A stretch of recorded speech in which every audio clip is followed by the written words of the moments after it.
welcome back, my fairies. I'm Matsuyorific, and we are back with another art stream. It's been a while. Hello, Captain Price. Welcome.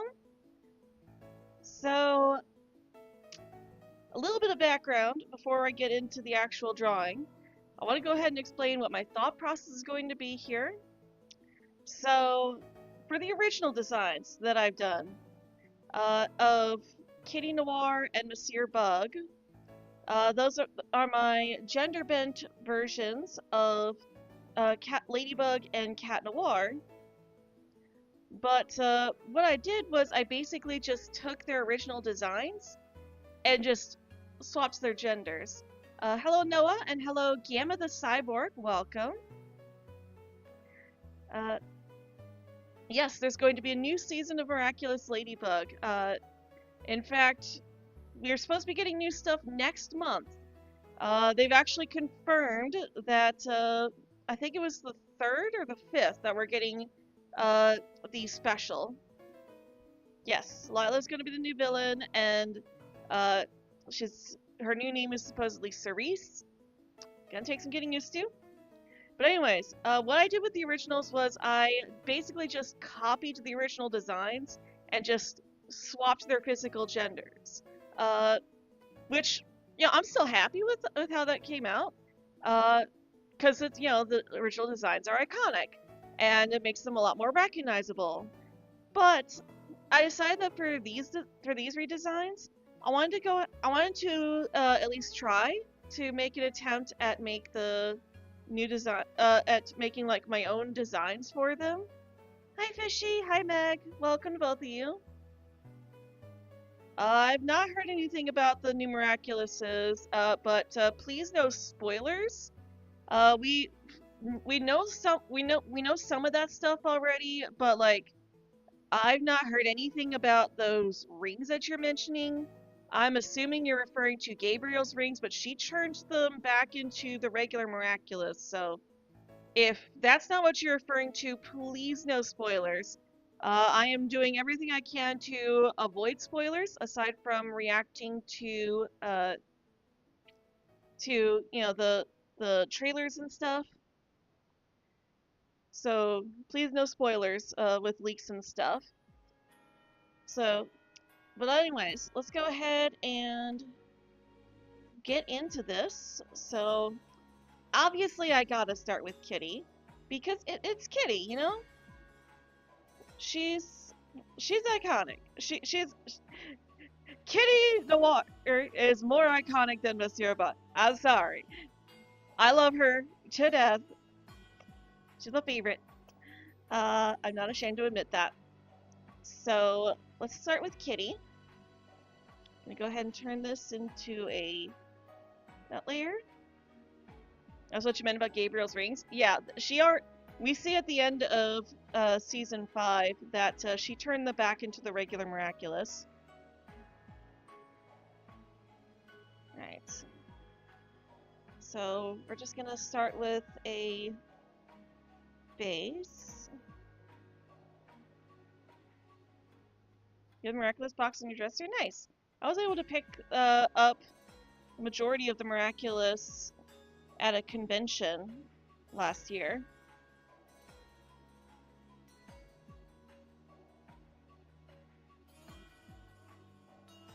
Alright. Let's actually rotate that a little bit.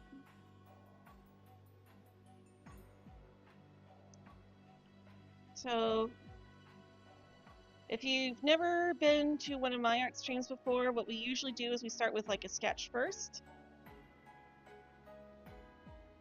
And then we figure stuff out as we go.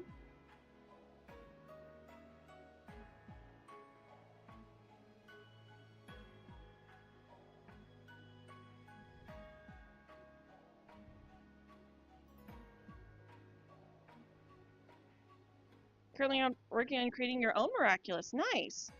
I've got my own original Miraculous that I've created as well. I really do need to get back to editing that. It's been 2 years, but I have a what if series called What If Adrian Had a Twin Sister, where I take my gender bend version of Adrian, aka Adriana, and make her his twin sister. And I gave her an original Miraculous for that. Hello, Lamarson. Welcome. Alright. So, just gotta get the basic pose here, because I would like this to look like a actual piece when we're done.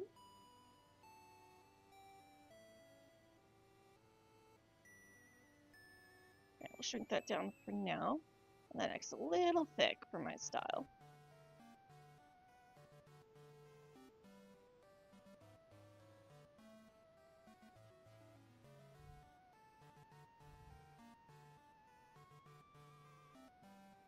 And yeah, let's do kind of a one hand on hip sort of thing with this. So slope that shoulder down a bit.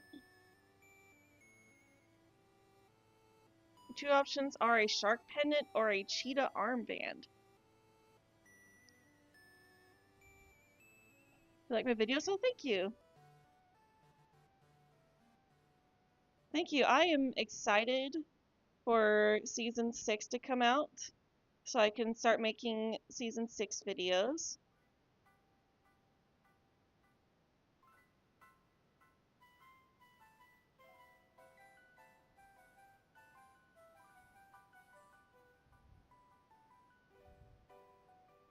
Alright. Just gonna go ahead and get some of this. I apologize if I'm not going to be super talkative today. Art streams are a bit more chill than my usual streams. If you've ever been here for my regular streams, I do see we've got some new people here who aren't usually here for live streams. Not that that's a bad thing. You guys know, new people are always welcome.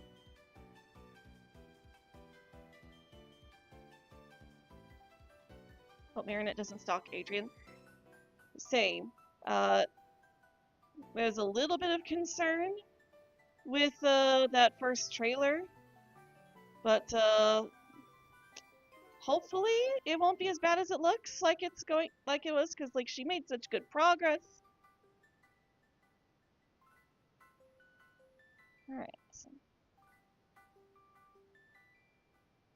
she made such good progress in season 5. Hopefully Astruck doesn't throw a fit about the actual progress that she made and completely reset her.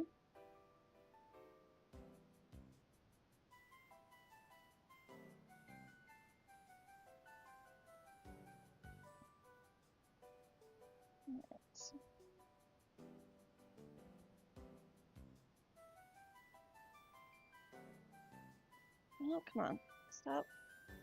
I need to remap that, because I never had that button mapped to my pen and eraser button before, and I don't know why it's suddenly mapped there now.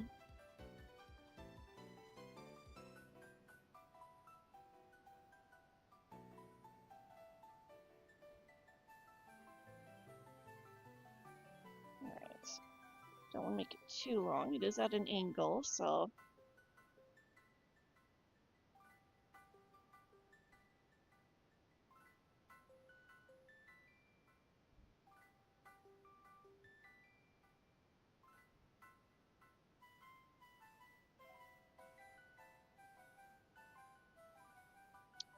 Alright.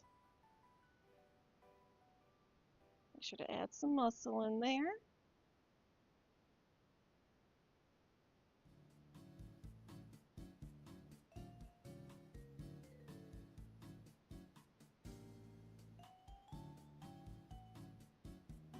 Alright. Something I recently noticed about my artwork is that I haven't really been drawing this part of the leg super correctly, so I'm trying to correct myself on that.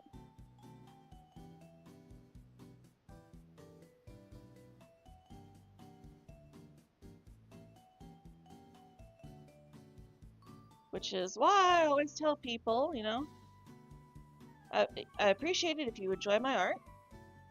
I'm very glad that people do. But if you are the type who sits here and says, oh, well, you're so much better than me, No, I've just practiced more and had more time to learn and teach myself. Because talent is not something you are necessarily born with, it is a practiced passion.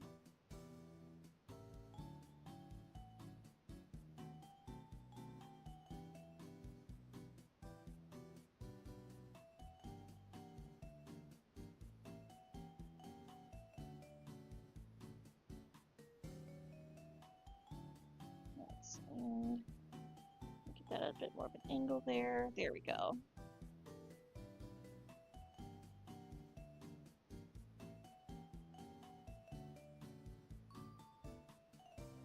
Sometimes you feel like you weren't welcome whenever you talk about something off topic to the stream. Oh no, it's fine.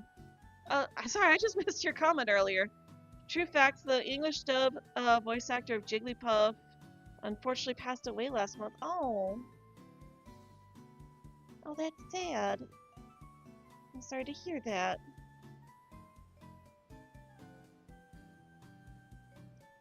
Puts a little too big there.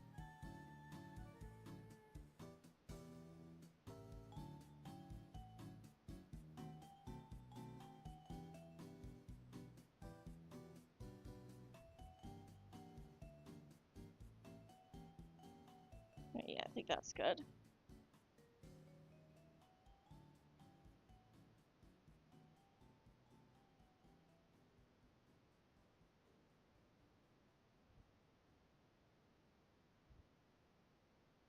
Alright, and I do have fries in the oven. They should be done hopefully soon.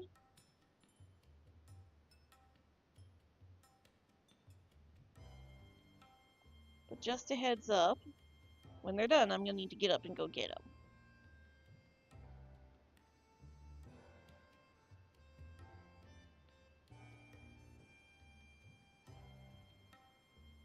Well, now that foot is too small. It's like I made one foot too big and the other foot too small. That's alright. Alright, we can fix that.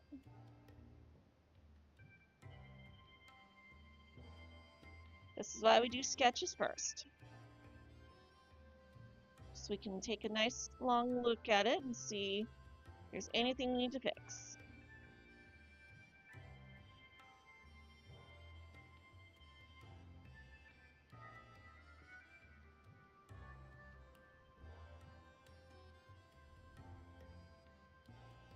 I might actually go ahead and widen her stance a bit. Of course, as soon as I say something, those fries are done. Okay, I just don't want to forget about this.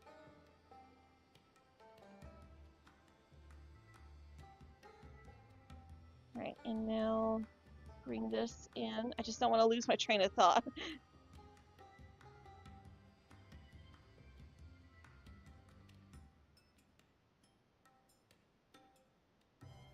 Alright, I'll be right back.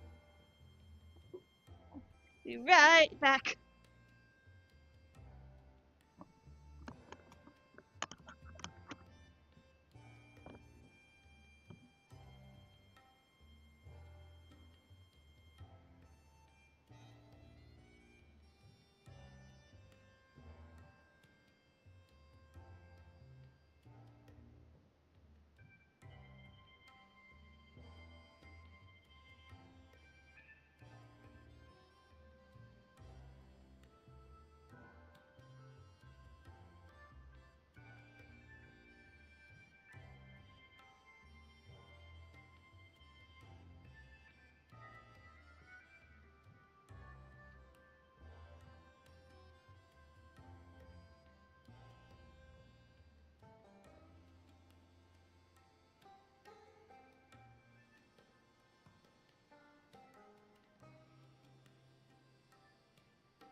Alright, I'm back. Sorry about that.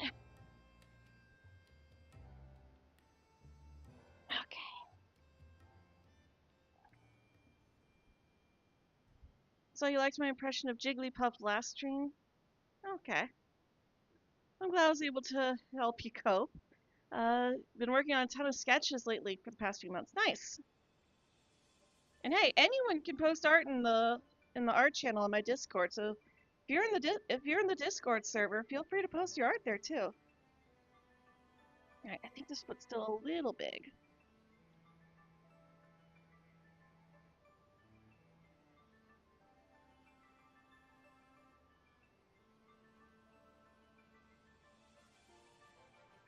There we go. That's better.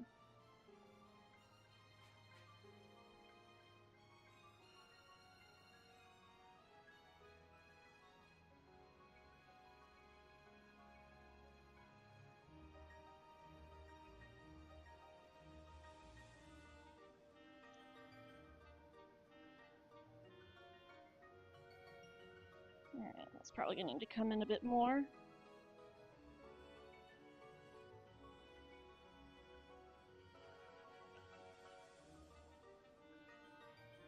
In fact, let's actually do a bit of foreshortening. Because perspective.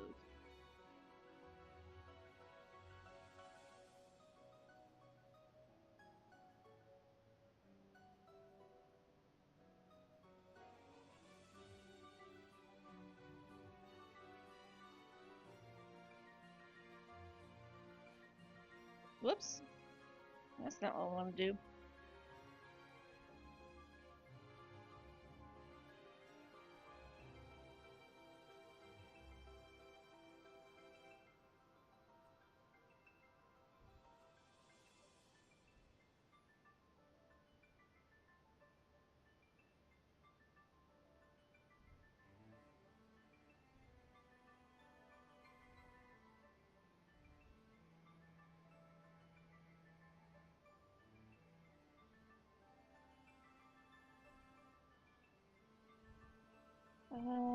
Actually, no, yeah, because we want it to be making like a proper fist.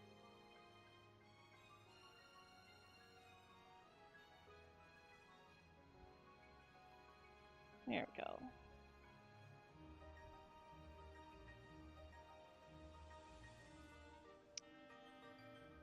Still doesn't look quite right to me. I think I shortened a little too much.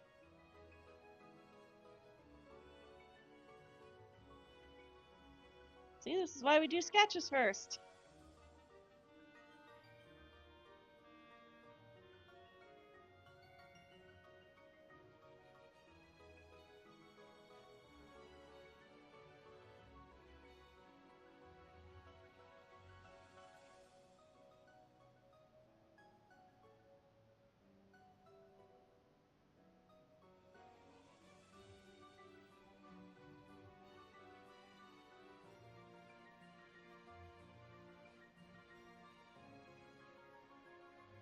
Alright, there we go.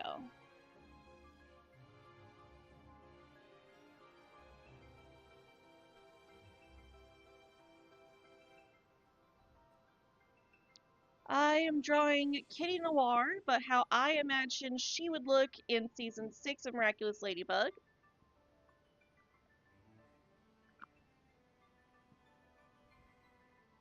That's the answer to the question, what am I drawing?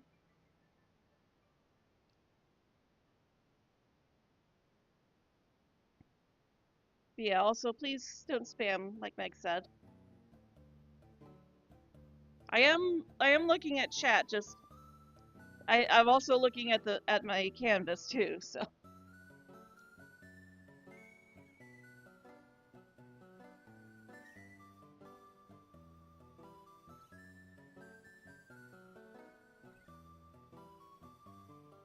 Alright.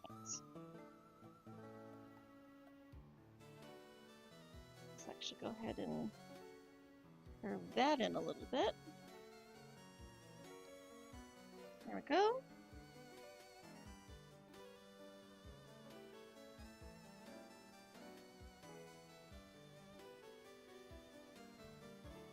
If you're ever struggling with hands, block it out. Just proportions in general. If you struggle, block it out.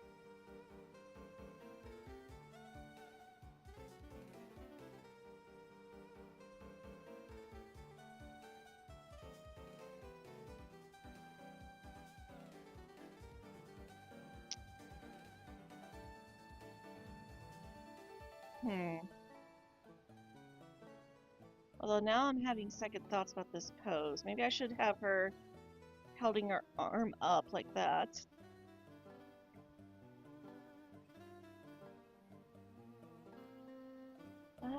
Yeah, I think that's a better idea.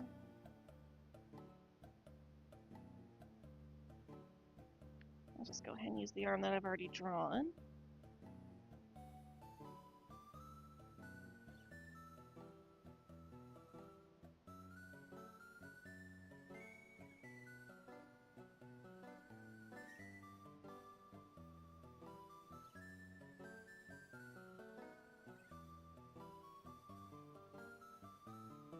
Although I should really do some foreshortening with that too. Alright, let's fix this.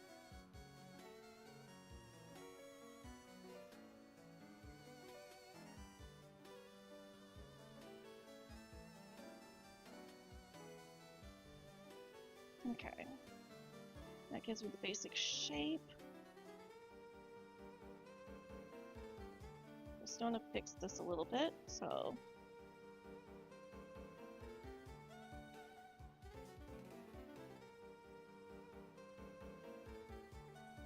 Actually, let's actually curve this up a little bit.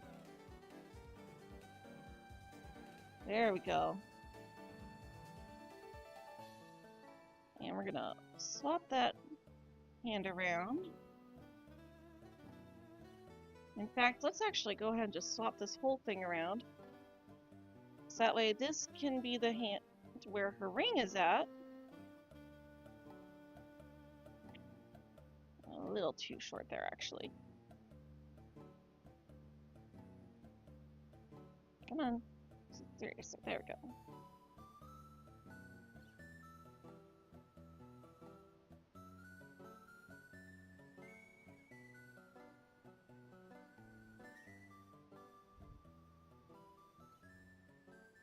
It's a process, but it works.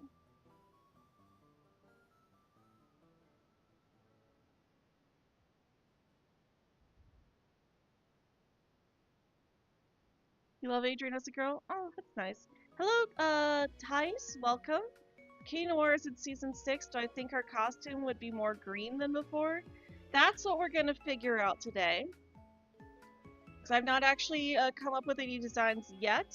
I want to at least try and evoke a similar feeling as the official costumes. But I don't want them to be like an exact carbon copy like I did with the original designs that I have for Kitty Noir and Monsieur Bug.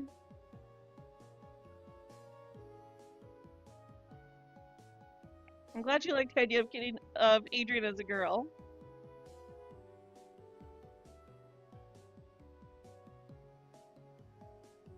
Gender bent AU Adriana definitely lives a different, well, not quite a different life, but like different enough life from her male counterpart.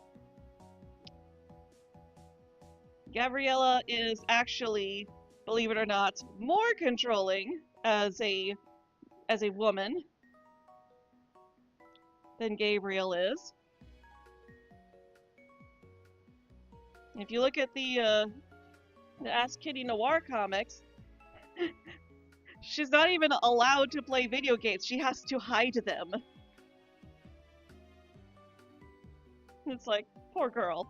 She literally says that in a straight face. It's like, her favorite video games are anything she can hide from her mother.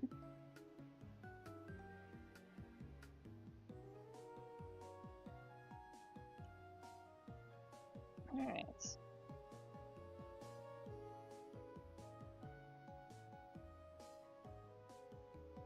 So we're gonna block in the hand.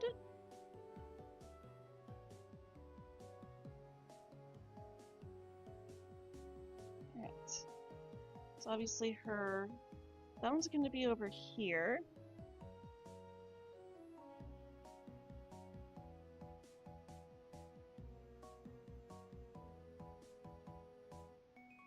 Alright, let's swap this around because I think I'll have an easier time drawing it here.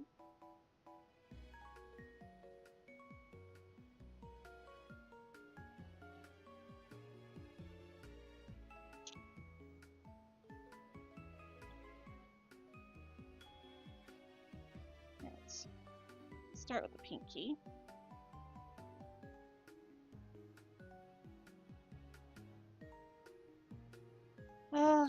Okay. Trying to look at my own hand for reference, and it's very hard to do. Might take a picture. Where's my phone? That's another thing. You try to take a picture with your if you're having trouble with hands, take a picture of your own hand in the pose that you want it to be in.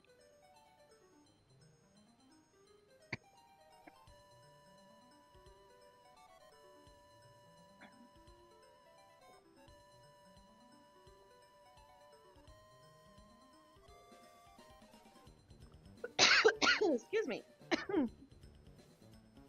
I haven't done any comparison videos between Chloe and Zoe.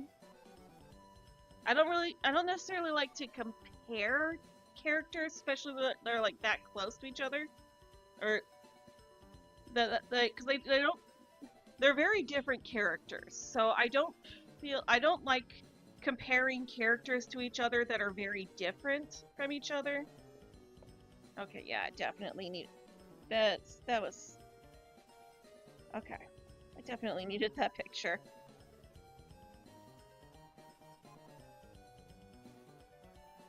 See, I can really saturate this. Excuse me.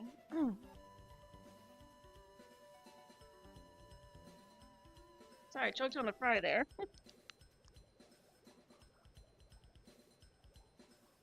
But I have done videos discussing Chloe. Like, they were mainly to address people saying that she's a better person than Marinette, and it's like, you might not like what they did with her, but you might not like what they did with the characters, and that's fine. But like, Chloe has never been a good person. I'm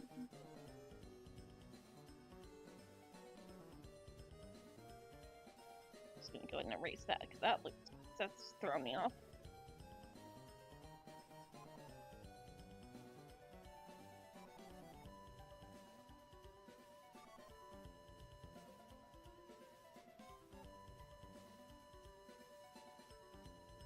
Chloe has never been a good person.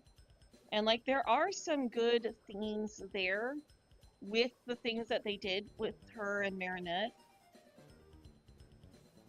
Now, I will not defend Thomas Astruck's reasonings for the things that he's done with Chloe as a character, claiming that she is beyond help. That is just not true. That's not how people work. And yes, they are fictional characters, but you still have to have some semblance of realism, even in a fictional world, with things that are not realistic. You still have to write the characters to be realistic. Okay, that's still...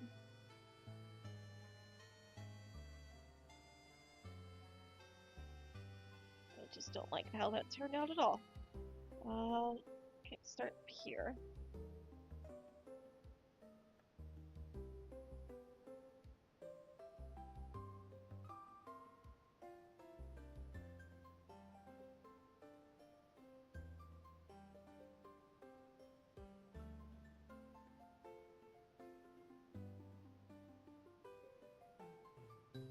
So, character you've had a hard time imagining gender bend like Chloe, Rose, or Tom?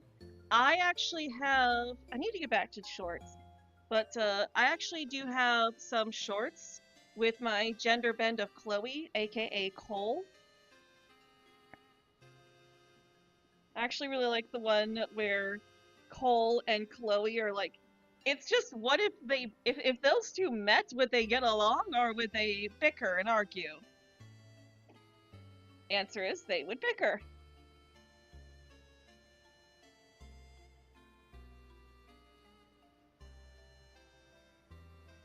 So I used that song from Annie Get Your Gun, but there's like somebody did a remix of like their own version of the song I Better Than You.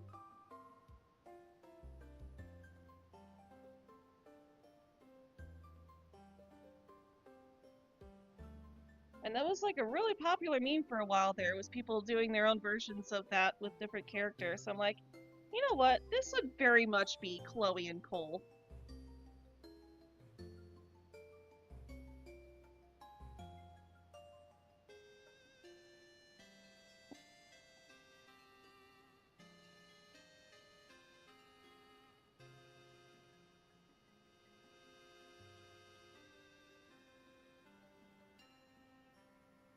Okay, this hand is still very wonky.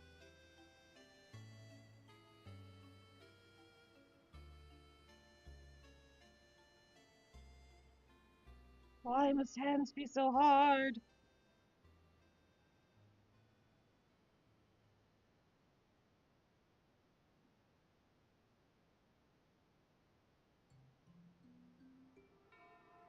Also, seeing her head like that.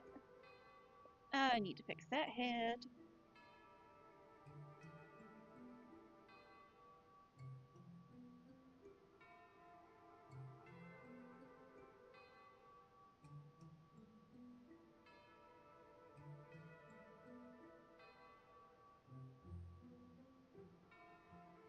Yeah, it's not something I could just fix like that. Alright, let's actually fix it like this.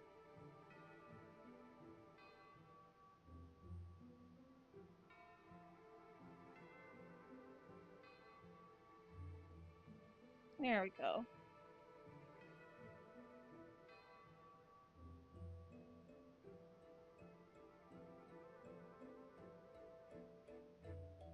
Alright, it'll look better when there's hair.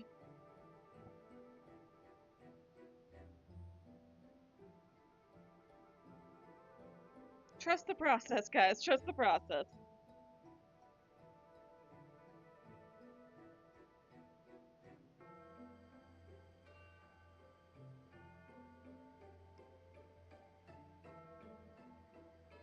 I'm not sure who Praxina is.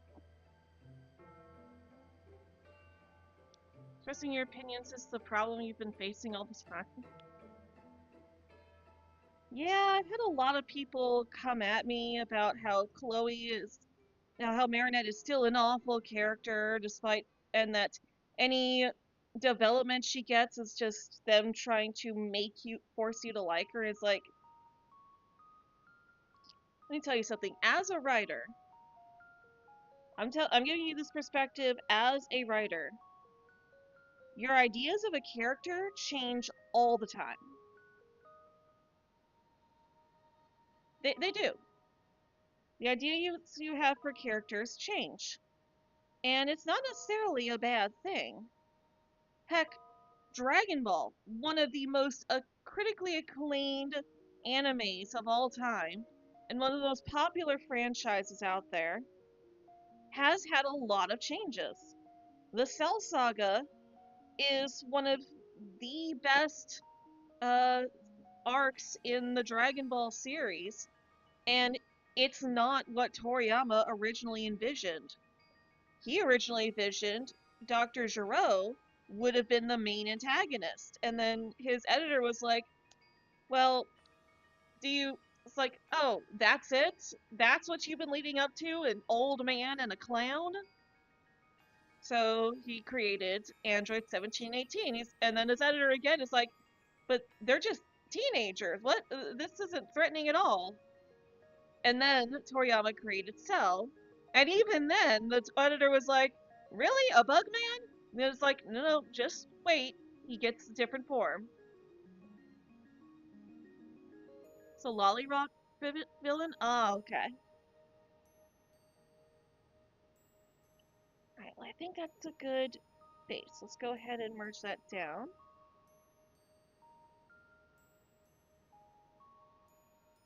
Although I might lift the head up just a little bit. Yeah. Yeah, let's definitely do that.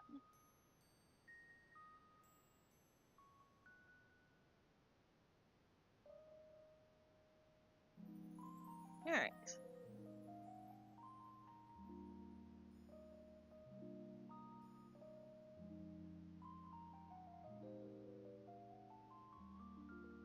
Meaningful defeat.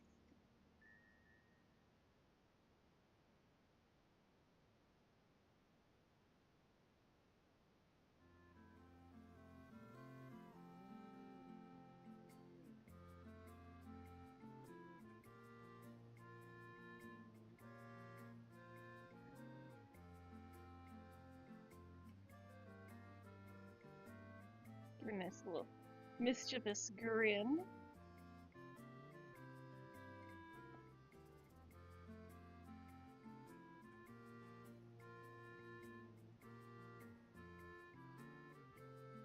Eyelashes. Some of the change I've been trying to make lately is not making the eyelashes so big, because I noticed that I was going back through my art a while back, and I noticed that as the years progressed, my eyelashes started getting bigger and bigger and bigger. And I didn't really care for how big they were starting to get, so I've been trying not to exaggerate the eyelashes too much. That is a big part of my style, is the giant eyelashes. But sometimes you gotta pull stuff back a bit.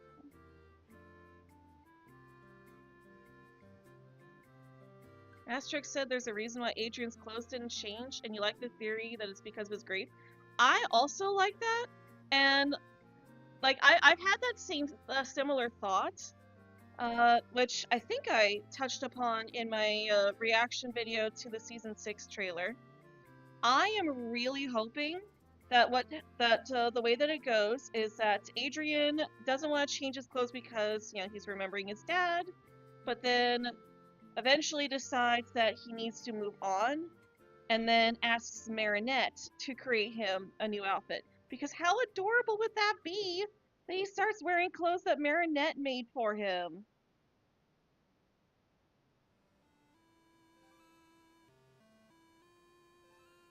And yes, part of that is because of my obsession with Tomoyo Daidoji from Cardcaptor Sakura.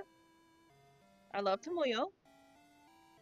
And I love all the outfits that she makes for Sakura. My goodness, what is going on with these eyelashes? If you've never seen Cardcaptor Sakura, check it out. I recommend the anime in Japanese. Do not watch it dubbed. That would be a very big mistake. Do not watch it. Do not watch Cardcaptor Sakura dubbed in any iteration. And if you're really that curious to know how bad it is, watch in Japanese first and then watch it in English. It's my favorite cartoon character. I have a lot of favorites. Tomoyo is probably my favorite character overall. Tomoyo Daidoji from Cardcaptor Sakura, but also like for Miraculous Ladybug specifically, Cat Noir, Adrian for sure. Uh, though ironically, he is not my favorite superhero. My favorite superhero is Static Shock. Well, Static from Static Shock. Any true Static fan will tell you that Static Shock is the show, Static is the character, it's the hero. Yeah, I've always loved Static.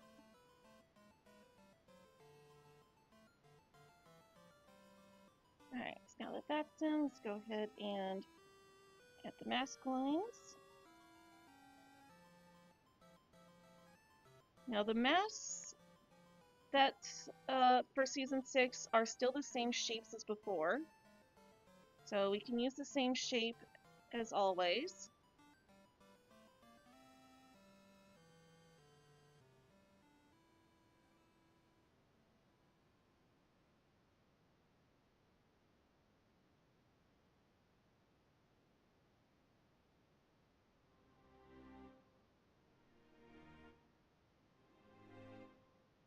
Also, I will say that one thing I do really want to do one of these days, especially now that I've been dabbling in the Miraculous Ladybug art style, I'm not sure if I'm going to try and learn this new art style, because I'm still trying to learn the old one, but I do kind of want to draw my gender bend characters in the style of the show. So I think that would be a lot of fun.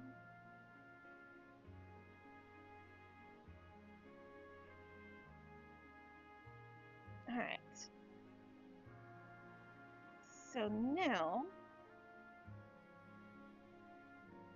Cat Noir's hair is a little bit more flat. I will say this, and I did touch on this in the in my trailer review. I do like that Adrian's hair is Cat Noir hair.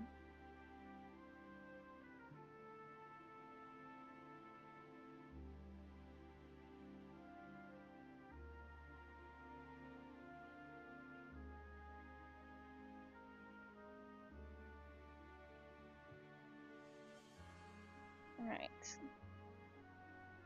Now, Lamar, please, no spamming. Parker Soccer English pet dogs are so bad. Yes, they are, Fishy.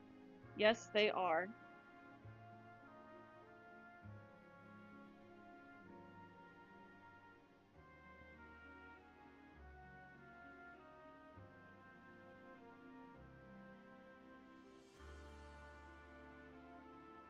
Okay. I am blanking. I don't know why I'm blanking so much about how I draw Kitty. I know that this is the older way that I was drawing Kitty, but okay.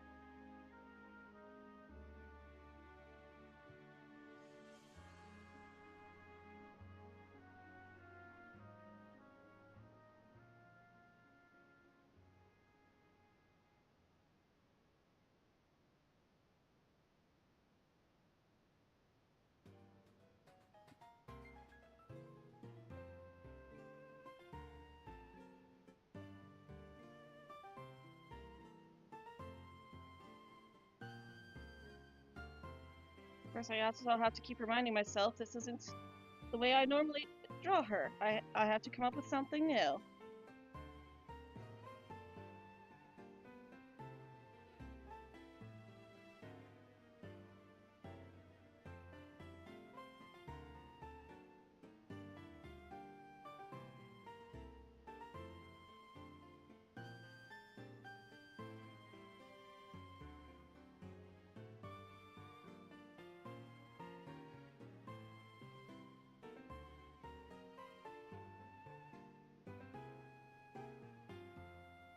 Alright. You have a love-hate relationship with Marinette. I do understand that. Because, like, my most popular video that I can't even monetize because I used clips from the shows before I decided that all of my videos would include recordings of my artwork. But my very first video and well, not my very first, but my most popular video on YouTube is me talking about how Marinette was kind of a stalker. And then my second most popular video is a DuckTales. Spamming is when you repeatedly say the same thing in chat trying to get my attention because you think it'll make me answer it more you think it'll increase your chance of getting it answered. I try to get to chat, but I'm also looking at my screen as well. Okay, I am completely messing this up.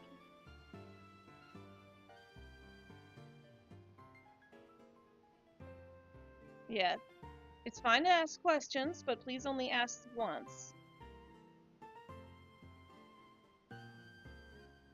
Like that. That is spamming, Lamar. You asking meaning of spamming twice when I'm already answering that. That is spam. Even if I hadn't answered yet, please do not repeat.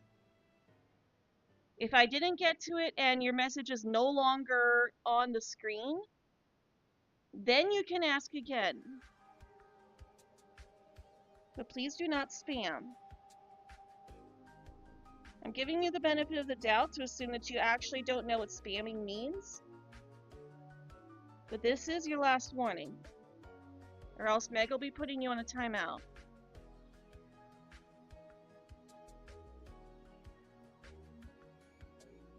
So it makes it harder for other people to be able to get their comments and questions in.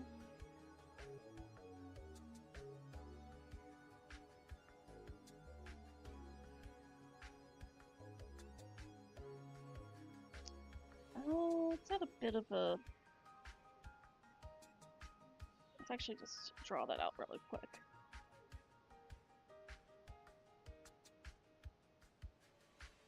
There we go. Add a bit of a curl to that. And also over here too.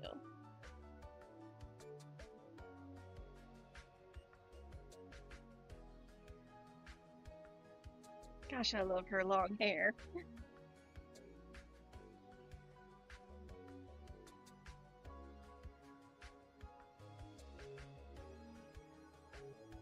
You like the fandom idea that they grow up, Marinette, that as they grow up, Marinette has shorter hair and Adrian has longer hair?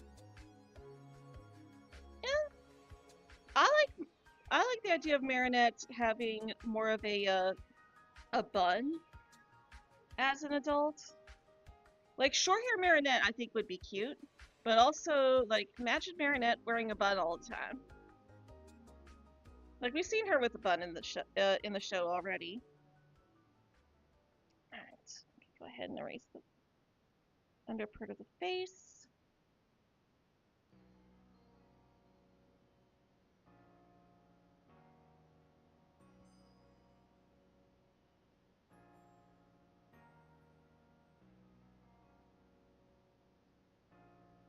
And also, oh,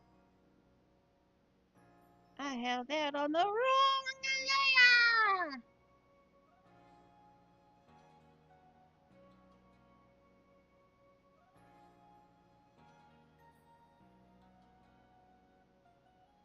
Alright, there we go.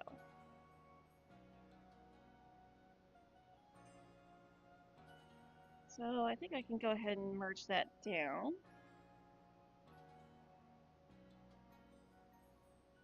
Alright, and I have to remind myself that this is older Kitty. Which, yeah, I made sure to remember that earlier when drawing her face, because her face is less rounded now. She's a bit older now. She's 16 now, not 14. Alright. Now, what to do with her collar? Should probably split it.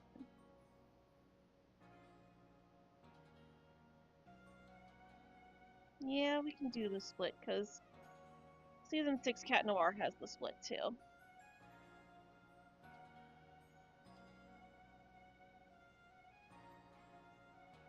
I should probably make that... bring that up a bit more, actually. Wait, I could do that with this, so... I don't have to erase, I just have to move it.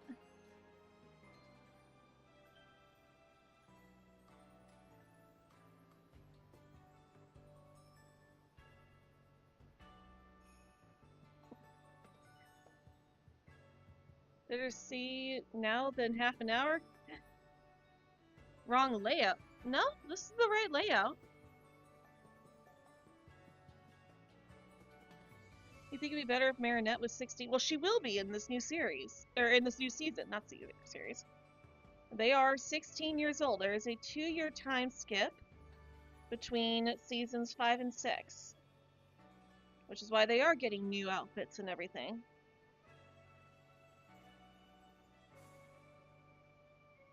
And why Adrian's jawline looks like that. Although it's not as bad as people thought it was because, again, It was on an angle. Hey, monkey butt. Okay, speaking of angles, Neil, yeah, the fries. Mama's fries. No, thanks. Oh, okay.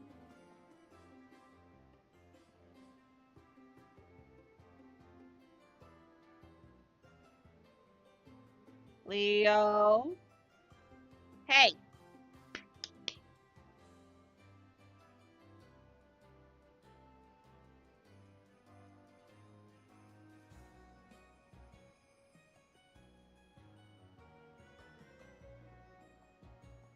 Be a good kitty. Can you do that for Mama? Can you be a good kitty?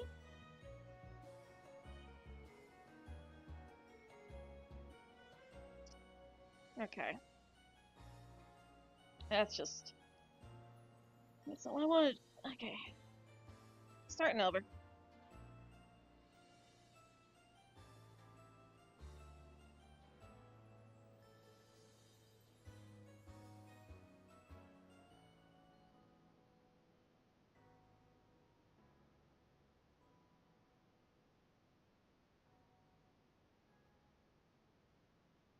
Okay, that's right. So I came up with a new way to do the ears. Basically just sketching out how they sit on her head first.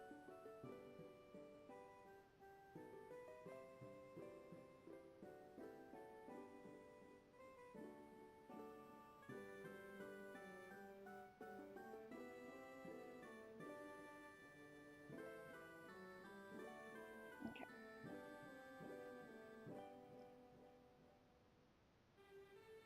There we go. That's better. Although I'm still not crazy about the proportions. I'm gonna try to fix that.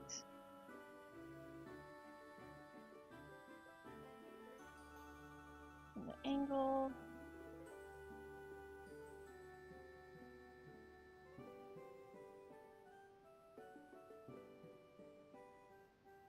A little big on her.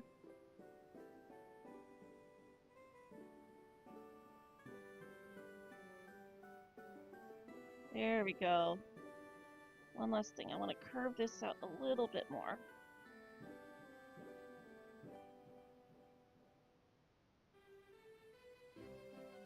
There we go. Okay.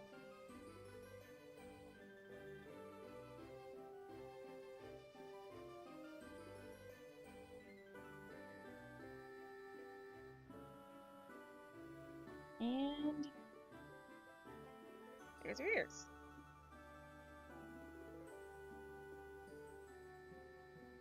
I'm going to erase this down here too.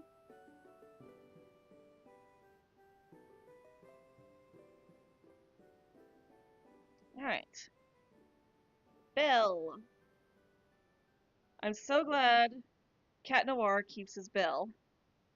Because I do like that bell. The bell is adorable.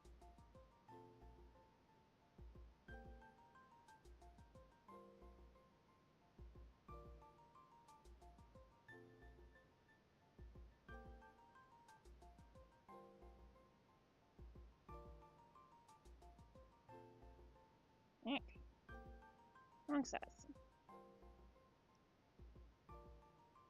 What's the meaning of a pick-me? A pick-me girl is someone who acts like she's better than other girls because she wants people, she thinks that guys will date her if she acts like one of the guys. Marinette is not a pick-me, to be clear. Marinette is not trying to be chosen over other girls because she thinks she's better than them. Marinette is a girl with a crush who does not know how to handle her feelings because nobody talks to her about it or ever thought to get her into therapy for all the trauma that she had to deal with.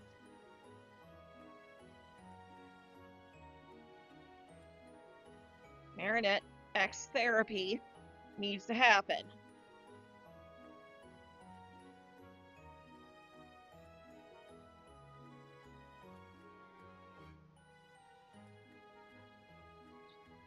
I never said that you were calling her that, but I have heard people calling her that.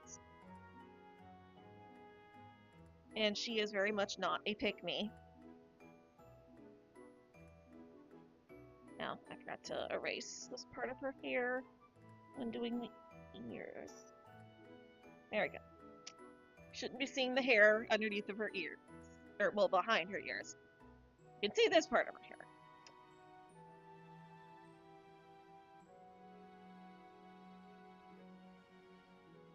Alright, I think we need another part of her bangs to go on this side. There we go.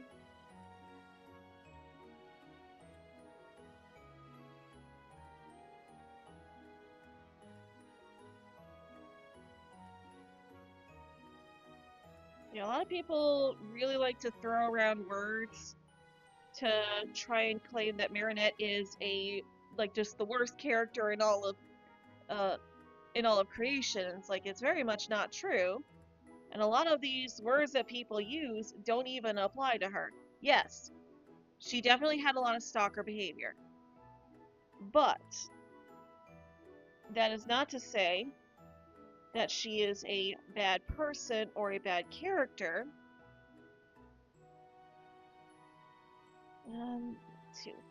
Yeah. It's not to say she's a bad person or a bad character. She just had, she just didn't have the tools necessary to be able to handle the emotions she was feeling.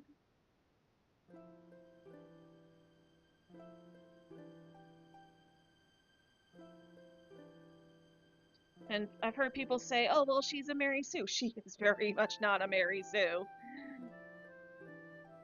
Speed's not a great mother. She ever talked to Marinette on how she expressed her feelings? Yes. Please watch language, but yes, agreed. Yeah, the whole thing of oh well, I'm sure she won't be in your class again after, for fourth year in a row.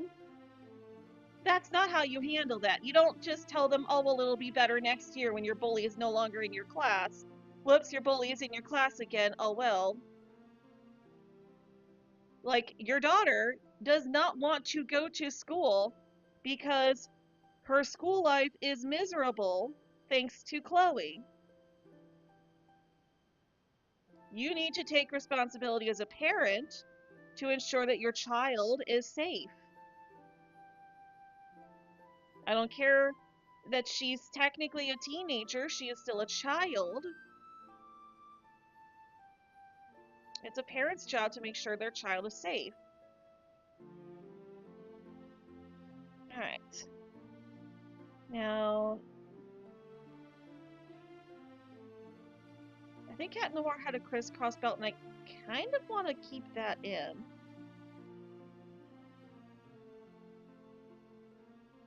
Yeah, let's do a crisscross belt, because that, I think, will actually be really cute.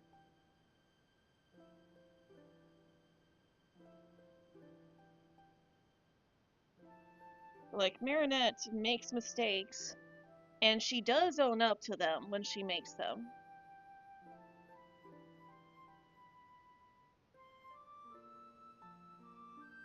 And they are mistakes that you would expect a 14-year-old to make. Because again, she's 14. Yes, she is a teenager, but she is still new to being a teenager. She is not an adult yet. She is still very much a child. A lot of people seem to forget that.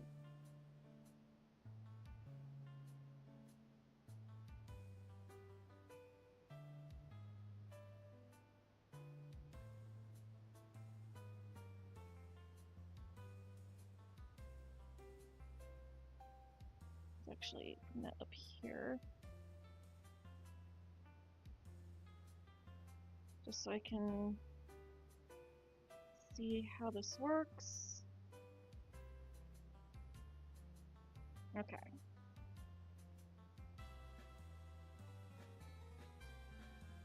Oops. No, we want...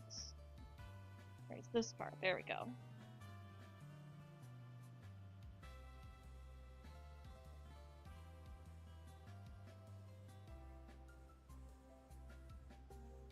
Let's go ahead and bring that out just a bit so we can see how it layers correctly. And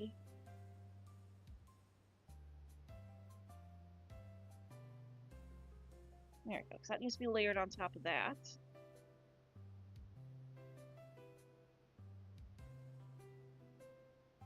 Okay, so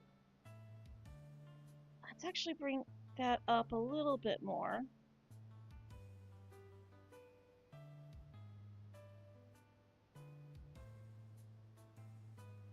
Yeah, that's better.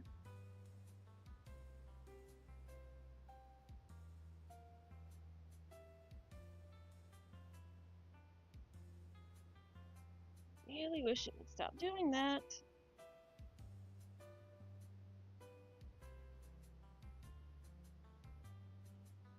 Marina is flawed like all people, and because she's a teen, she often acts before she thinks and goes off of what she's feeling in the moment. Yes, exactly.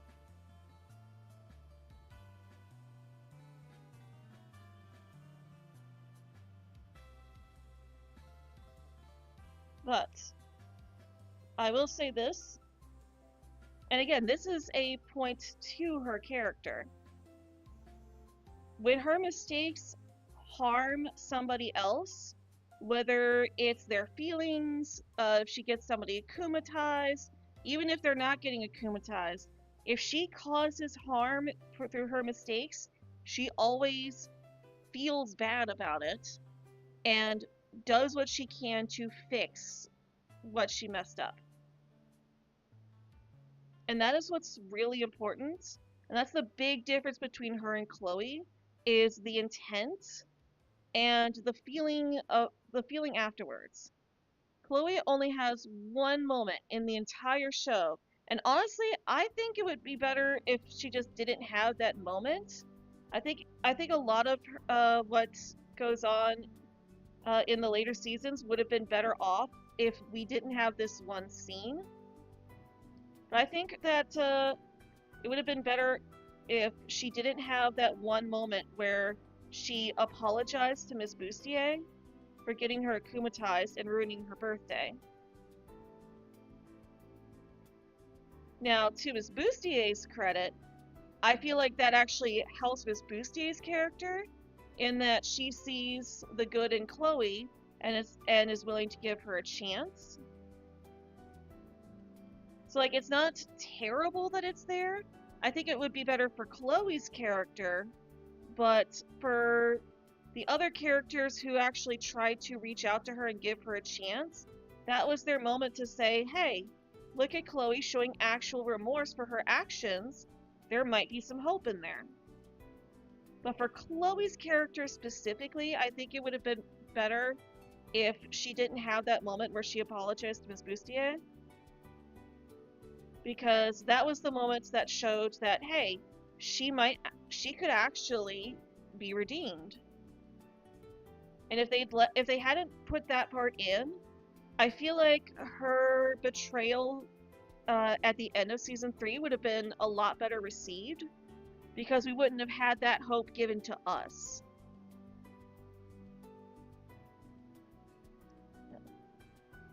Reduce that a bit.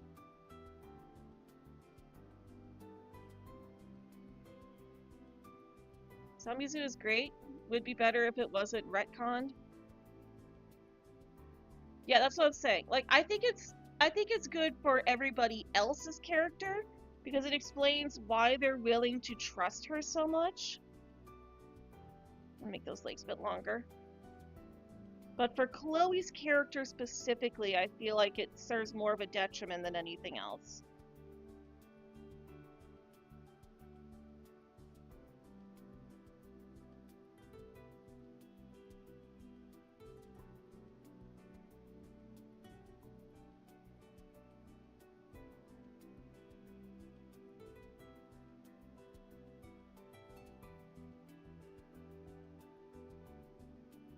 No, Marinette is not a Mary Sue.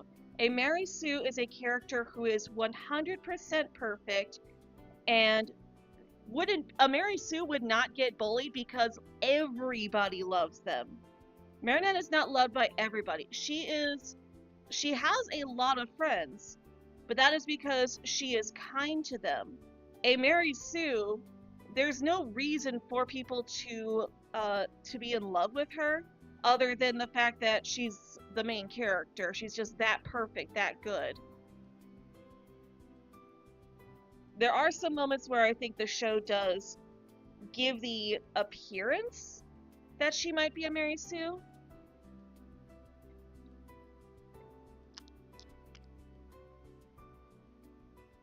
But she has never been an actual Mary Sue.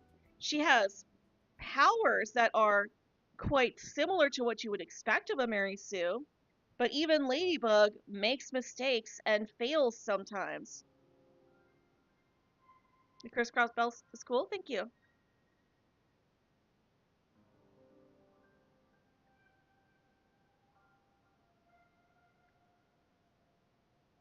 If you really want to know more about Mary Sue's, I highly recommend checking out Mad Munchkin, because she did a video about Mary Sue's. Actually, like, she did a really good job breaking it down and everything.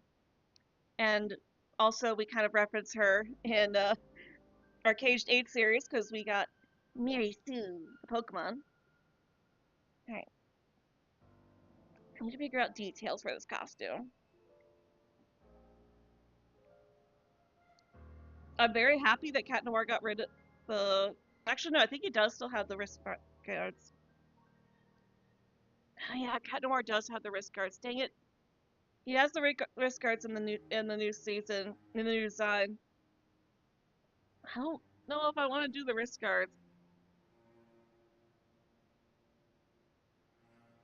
Maybe if I do it more like, because this part of the hand always looks weird when I try to draw the her hand in like a pose like this. That arm still looks really weird.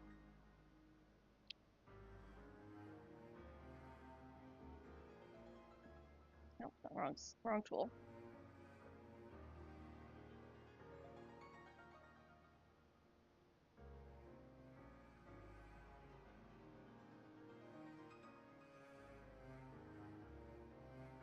Yeah, I think that's part of it. It needs to be brought in a bit more.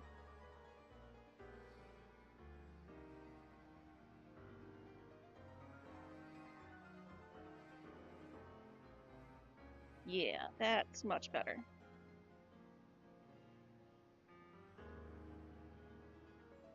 So, Chloe and Hawkmoth are very different characters with very different motivations and backstories. So again, it's not really fair to compare the two, but I will say this. Chloe did not change at the end when presented with her flaws, when presented with everything that has happened to her because of her actions. When presented with the consequences of her actions, she did not change. Or at least not that we've seen. Gabriel did. Gabriel had a change of heart at the very end.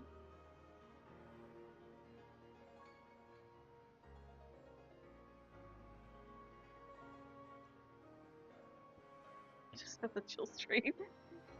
Yeah, I'm sorry. Yeah, we need to figure out this design. Because obviously, that is not enough. That is very boring and basic. And I am better than that. Okay, so gloves. What do I want to do with the gloves?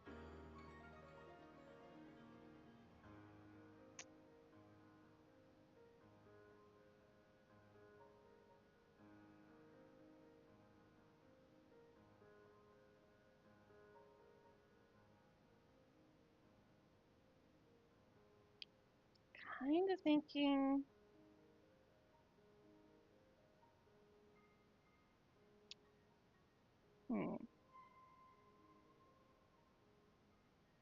Like, just giving her, like, some wide-wristed gloves, maybe?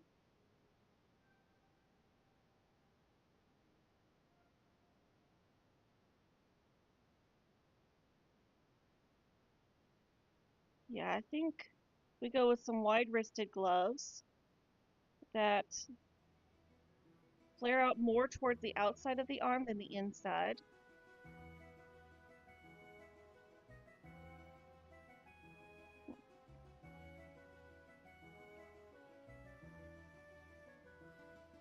You're thinking long gloves?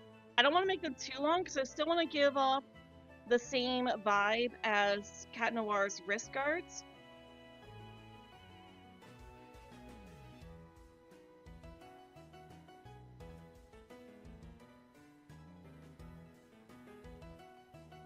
And we also don't want to ruin the sleekness either. Because like the costumes in Miraculous are very, very sleek. So I don't want to give it out too much. But I do want to try and invoke a similar feeling.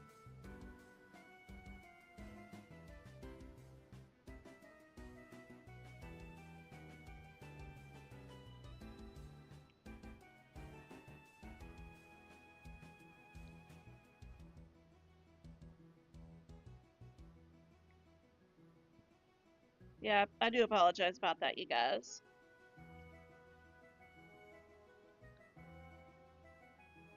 Not Chat Noir, Kitty Noir?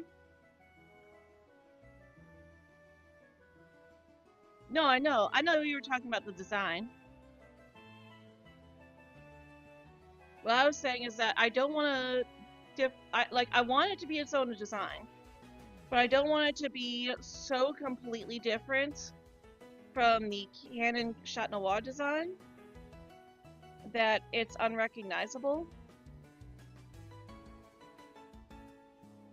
So that's the whole point of using the exact same design with as the season 1 through 5 outfits. I mean, Monsieur Bug has Ladybug's Lucky Charm costume as his main costume.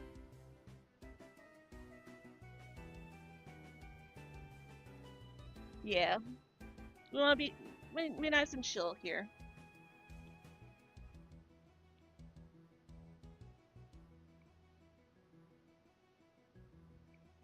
I want to do something around her torso too.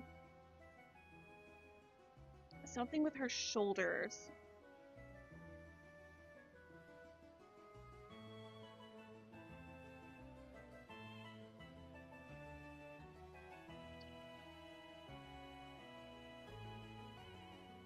Maybe.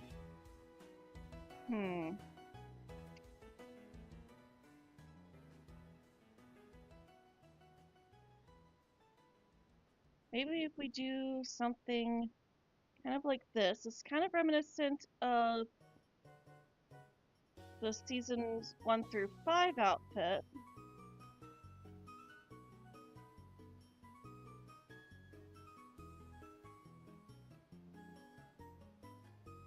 So it's kind of like, yeah, a little layering going on there, like with the original costume.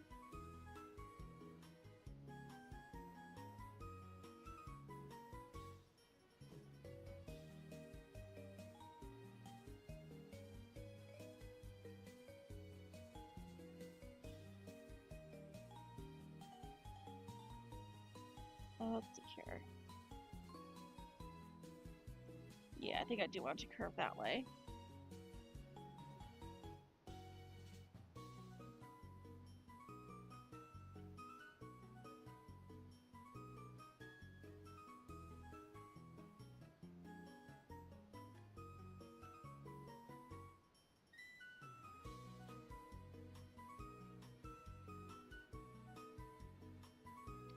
To be honest, Mr. Bug had padding. No way. Adrian has shoulders that broad. Oh yeah, no, definitely. And I did remove the padding for Buggette's design. Adriana with the Ladybug Miraculous, which I can show you here. So like I removed the padding on her design. Made it a bit more sleek. Oops. Did not mean to color pick there. Yeah, I have designs for every Adrian, for every costume that Adrian wore, every Miraculous costume that he wore from seasons 1 through 5. I made it in season 4, but Adrian didn't get anything new in season 5.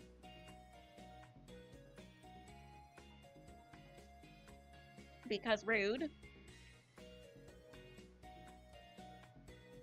Let's curve that out a little bit more.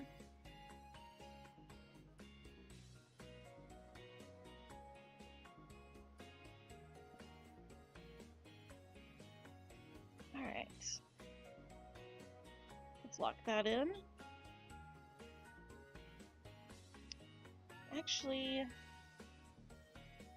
I think I do want this to come out more like this.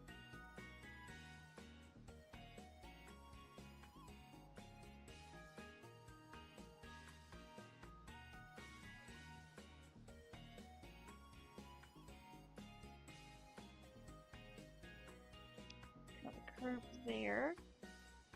There we go. Alright, locking that in. I like that.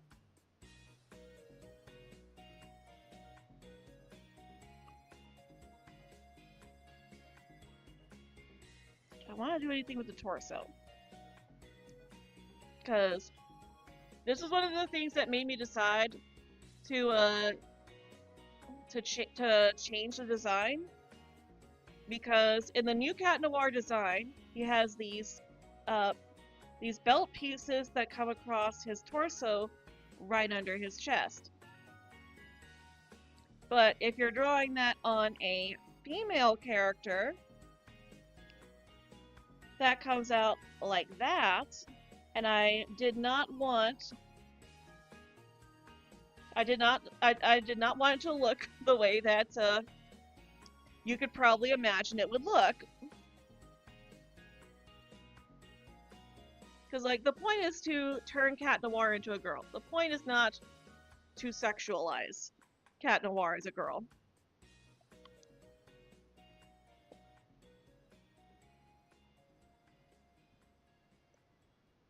Which I've seen a lot of people do when they draw Cat Noir as a girl. Alright, as far as this part goes,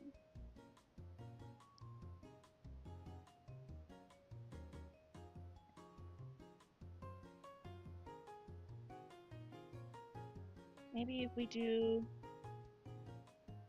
have this flare out a bit. I'm kind of getting Puss in Boots kind of vibes.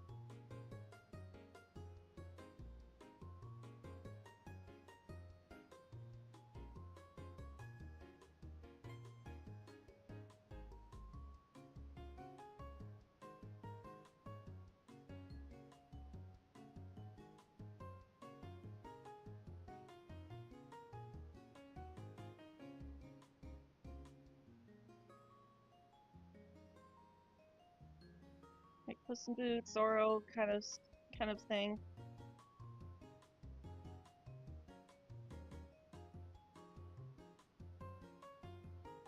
Kate Sith.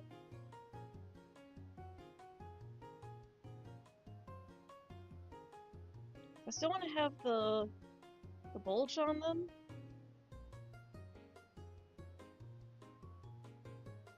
One thing I will not be doing is giving her heels.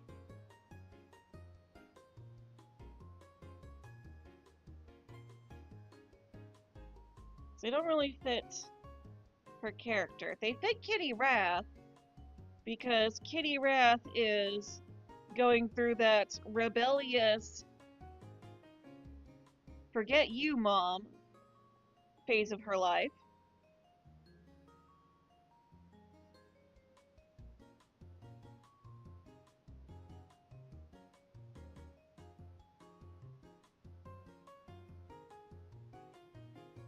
So her style is more like what would hurt? What would be the what would Gabriella disapprove of the most?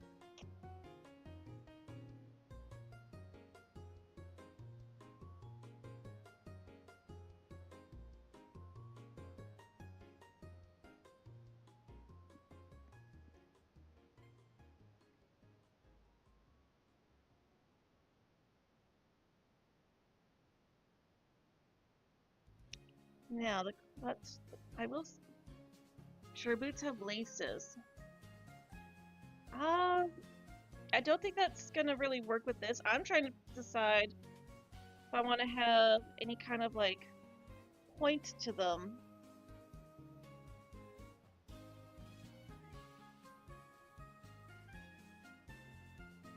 Cause I do love the toe thing.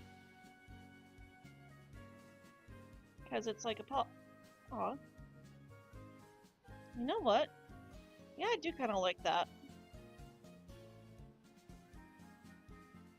I do like that with the points, actually.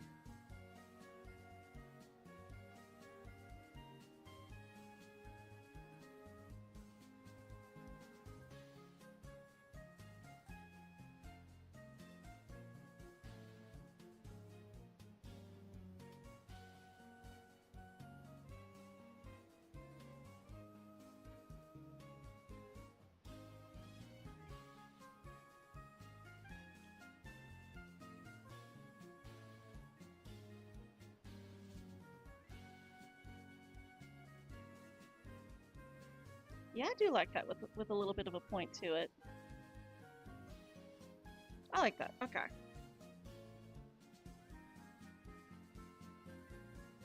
And I don't really want to do laces because this style boot doesn't really work with laces. But I do kind of want to throw a band.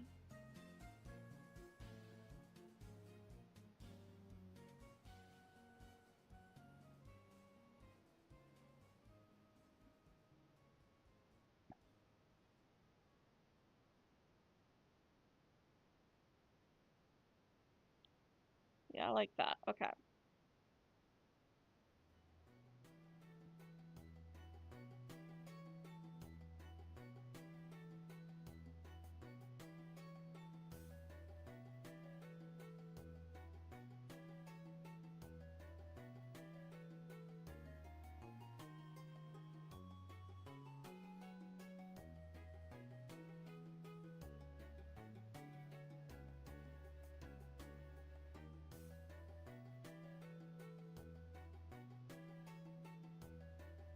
Alright, and the sole.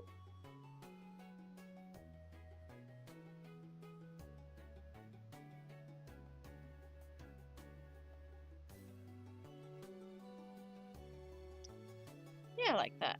I like that. Okay. Now the question is what to do with her legs. So her legs are still looking kind of bare.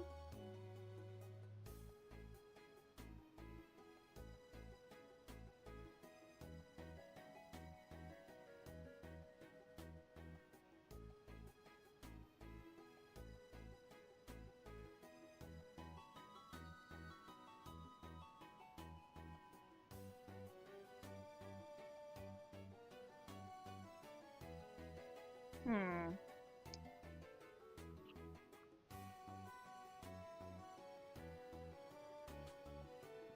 What to do about her legs?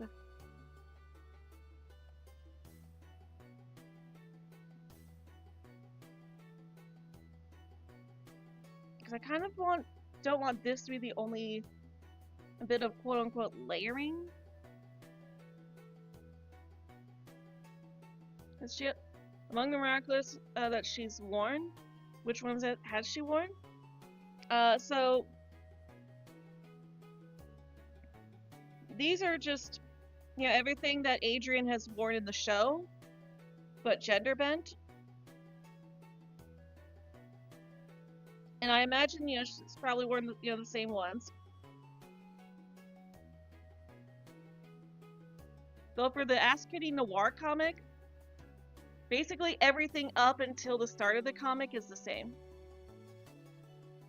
I just realized that my avatar is like really starting to twist around, so I better fix that.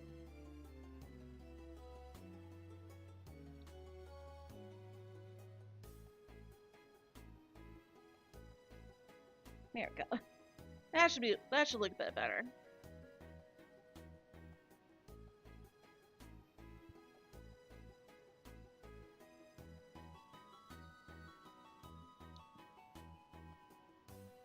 But if I ever do get back to that comic, I do have plans. It's just that I don't usually get asked for it, which kind of kills my motivation.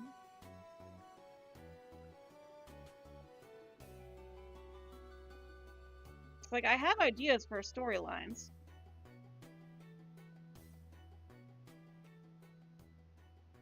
I just need to actually tell them.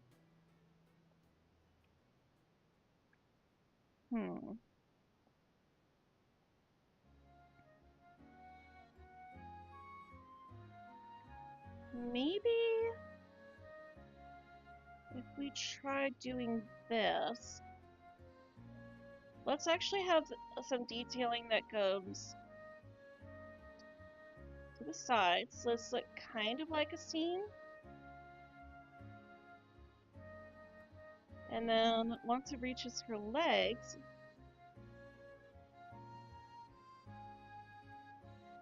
it starts to go around.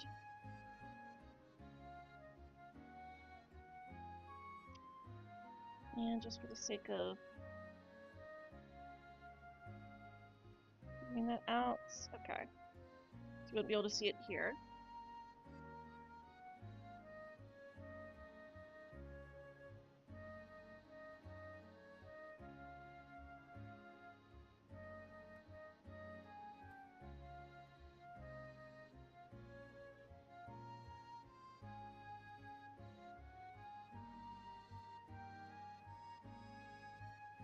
Wait, I did that wrong. Okay. No. Wait. That's gonna come around this way. Yeah, I did do that wrong.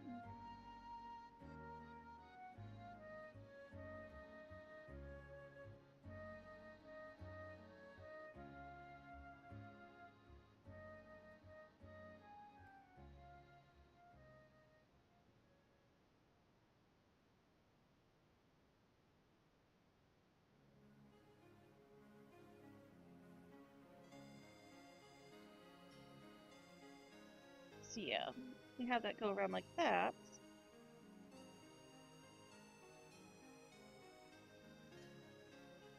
And then erase the part that goes under the belt.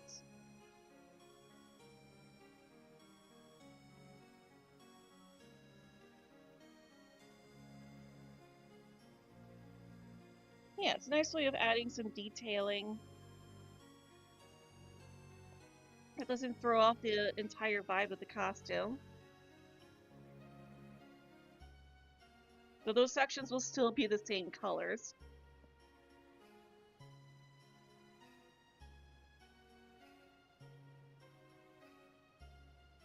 Do I write fanfic too or just comics? I do have one fanfiction that I wrote while season 4 was coming out. So, and I did update it as we got more episodes of season 4, but eventually, so I had a plan to release it on Halloween, and Halloween came along before the end of the season. But it's basically an alternate ending, which like actually works as like an actual series finale as well.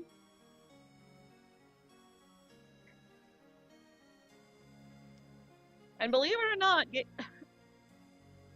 there are some similarities between the actual season 5 finale. I won't say what though.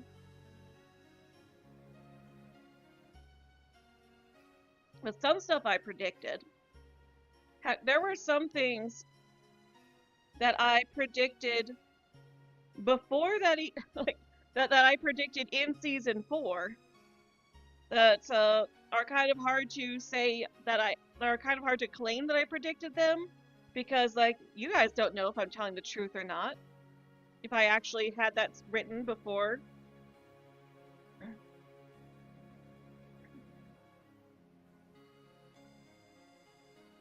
Let's actually bring this down a bit.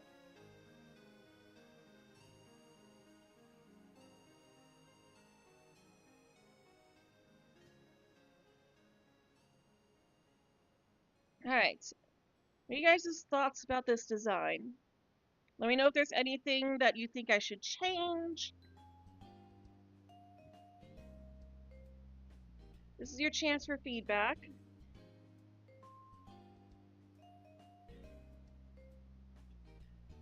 I'm still not 100% sold on the idea of this seam wrapping around the legs.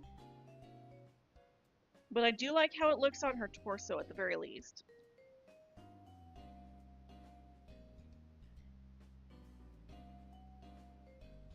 You like it?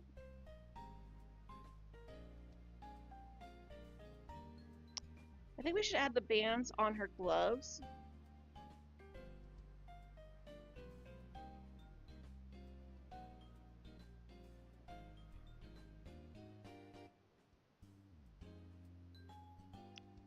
Now that I'm thinking about it, that seems like a good idea.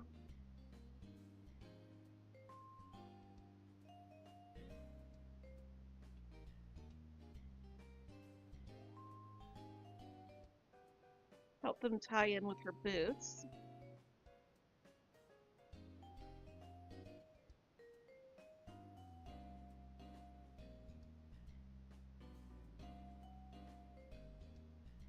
I know Fishy's probably like, her eyes are still blank and soulless.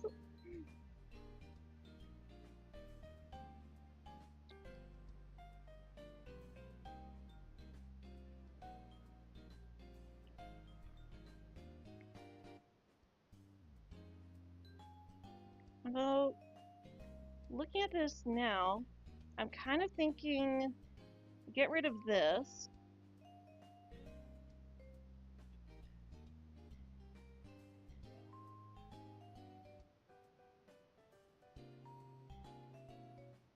No, she's not going to have bare shoulders. That's basically the costume is still going to be it's going to be layered.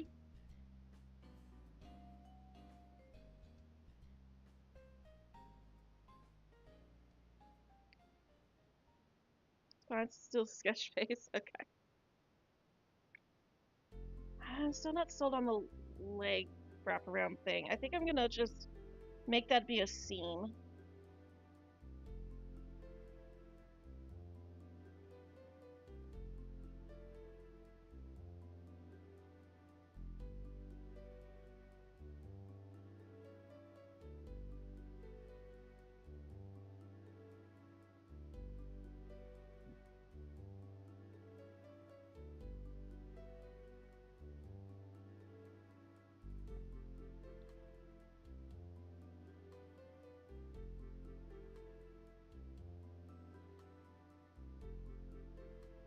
Yeah, I think it looks better like that. Oh, she's not gonna have oh, I get what you're saying, David. Instead of bare shoulders, she'll have cat shoulders. Nah. But I do like that better, though.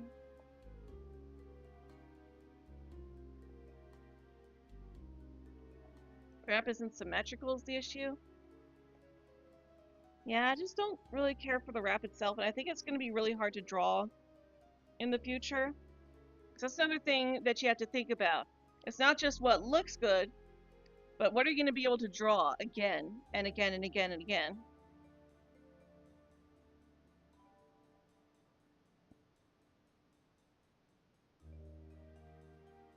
So yeah, I think that's good. I think the seam adds just enough detail that it keeps her legs from being like completely bare.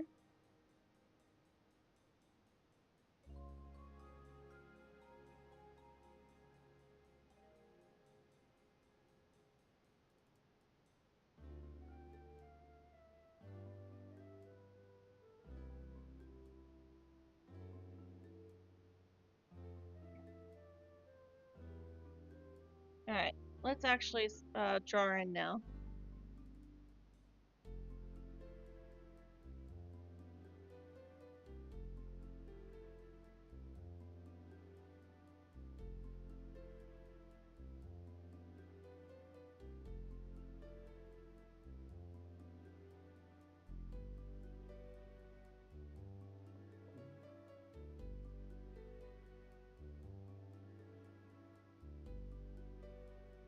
We're gonna add color and everything.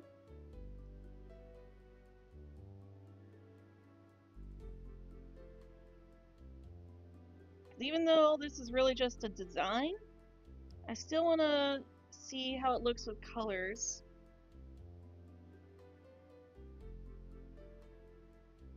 Plus, I'm sure it'll also help with seeing the shoulders if they're actually, when they're actually colored in, to see that, yeah, no, it's not, they're not bare shoulders. Her shoulders are not exposed. A lady should not have exposed shoulders. Shut up, Gabriella.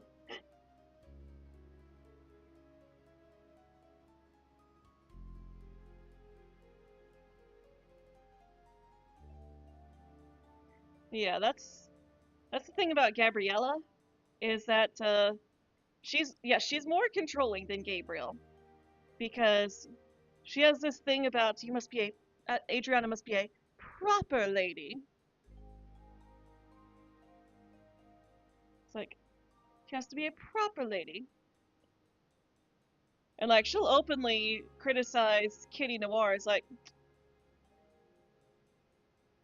how does her mother allow her outside like that?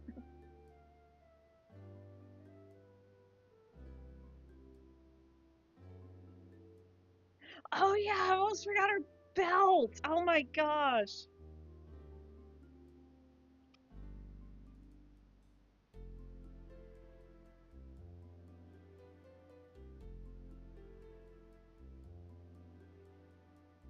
How could I forget her tail? Oh my gosh.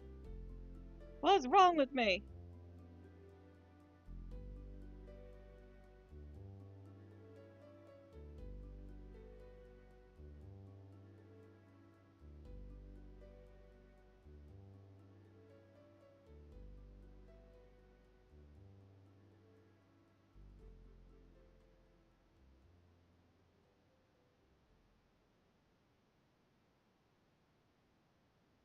We'll say though, I am very glad that the new Cat Noir design has a different belt shape. Probably just gonna give her the same belt shape that I gave to Adra Twins Kitty.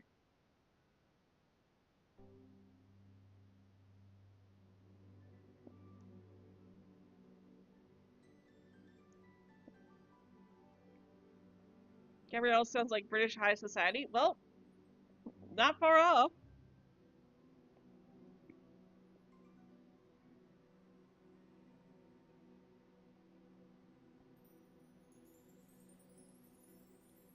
So yeah, Adriana is even more restricted than Adrian. Which is one of the nice things about Adra Twins Adriana, is that she's raised by Gabriel, who's easier to deal with than Gabriella. So she actually has more freedom in the Adra Twins universe.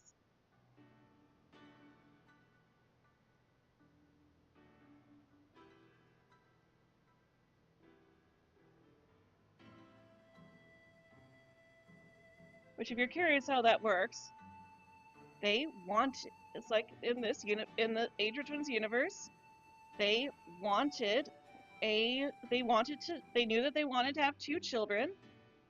So it's like, okay, Centimonster impregnate Emily with 2 children.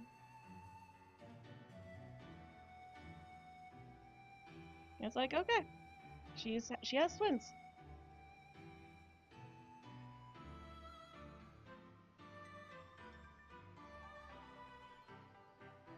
Or not yeah. Yeah, Emily. Yep. French high society, exactly.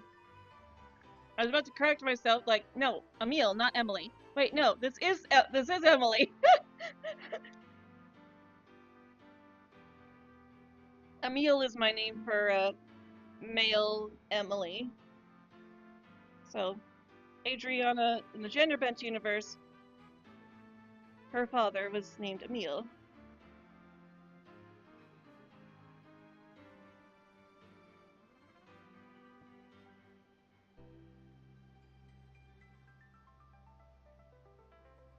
So I also kind of want to say that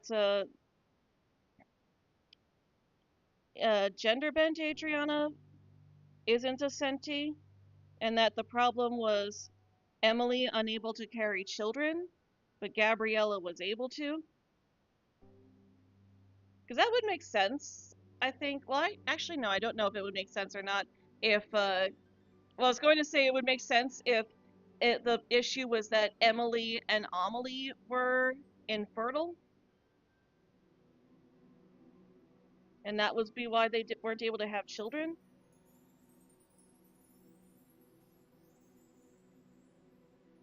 Like, because, oh, well, they're twins, but I'm not sure if that would actually make medical sense or not.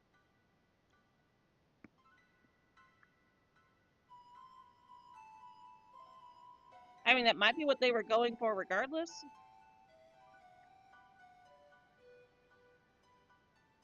Franchise Society doesn't care about bare shoulders.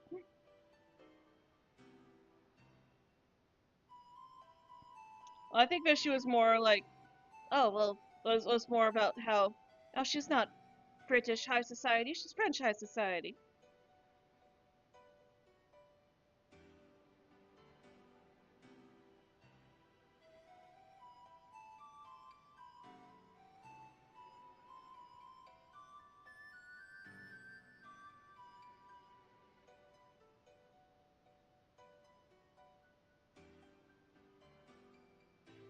Alright. And there we go.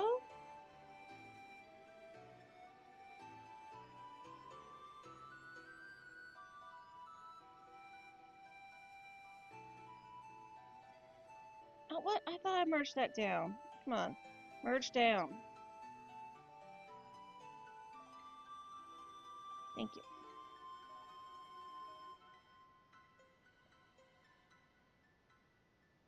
Sentiplot adds a lot of drama. Do you think losing it would be a loss?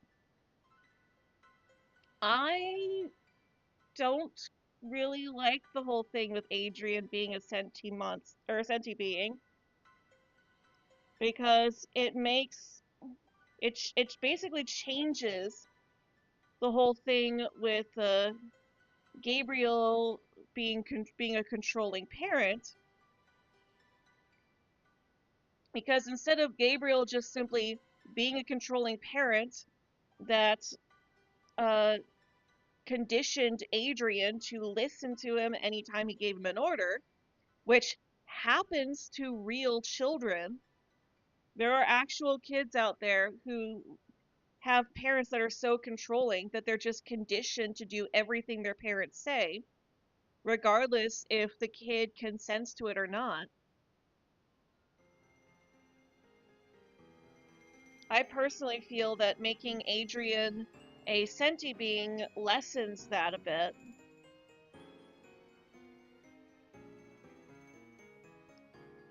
And I'm not saying that you're wrong for liking that.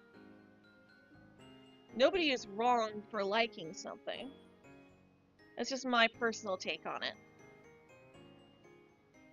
Hello. Hey, Dem. I was honestly surprised not to see you sooner. I'm drawing one of your favorite characters. It's I Kitty. forgot that you changed the schedule. Well, yeah, true.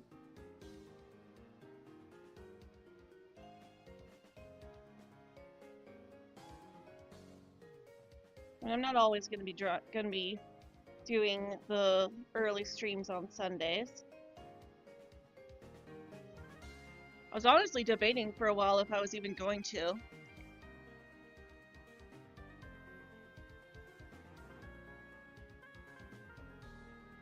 But then I was like, you know what? I feel like drawing, and I think this would be something to do on stream. Plus, I'm literally just a few dollars away from getting my next YouTube payout, so the ad revenue would be very helpful.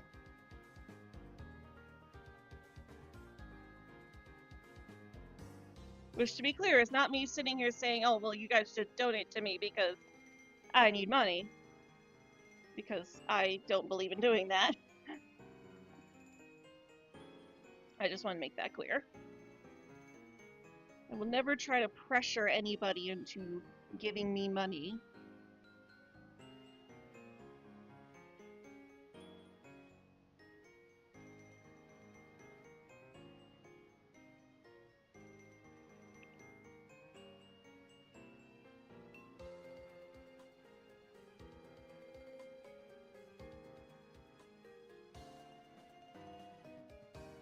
Was lost in realism is gained in sympathy is gained in symbolism. Hmm?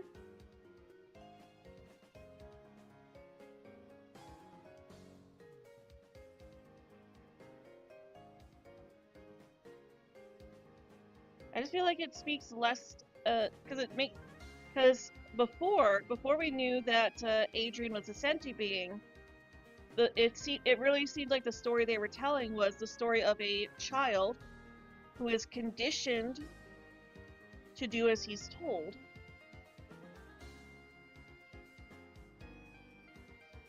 Still thinking that this wasn't planned from the very beginning. Yeah, It makes no sense. I agree. I don't think it was planned. Because, like, if it was planned, we wouldn't have gotten Chat Blanc the way that it happened.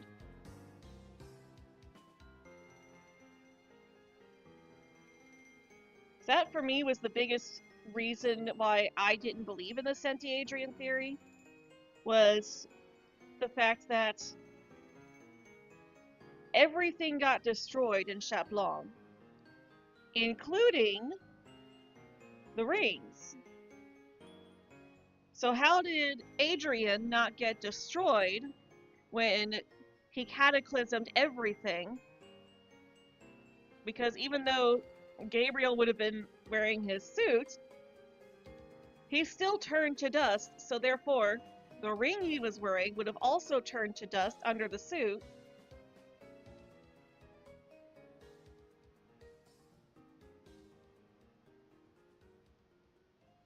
Also, Gorizilla, instead of pleading, if you are Cat please transform. He could have just said transform. Could have just ordered it. Yeah, exactly. It would have been like, stop fighting me. You will, accept the Akuma. It's like, oh, okay, I have no choice. And he could have also ordered him to destroy Ladybug, but instead, Chat Blanc was still resisting, even though he was akumatized. He was still resisting, and he disobeyed Gabriel there. If he was a sentient being, then why didn't Gabriel just give him the order and take away his free will?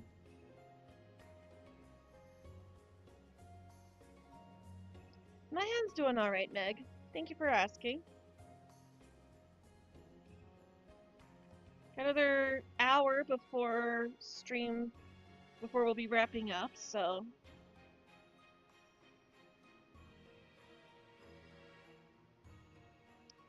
my hand should be fine for another hour.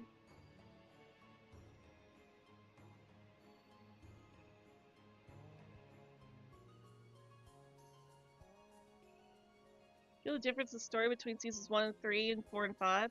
Not seamless? Yeah, I will agree there. It is not seamless at all. Like, I do think that, for the most part, seasons 4 and 5 are better. I know that there's a lot of people that dislike seasons 4 and 5, but I think that they're better. Like, you can really tell that they're trying to go for a more cohesive story and not just doing villain of the week stuff anymore.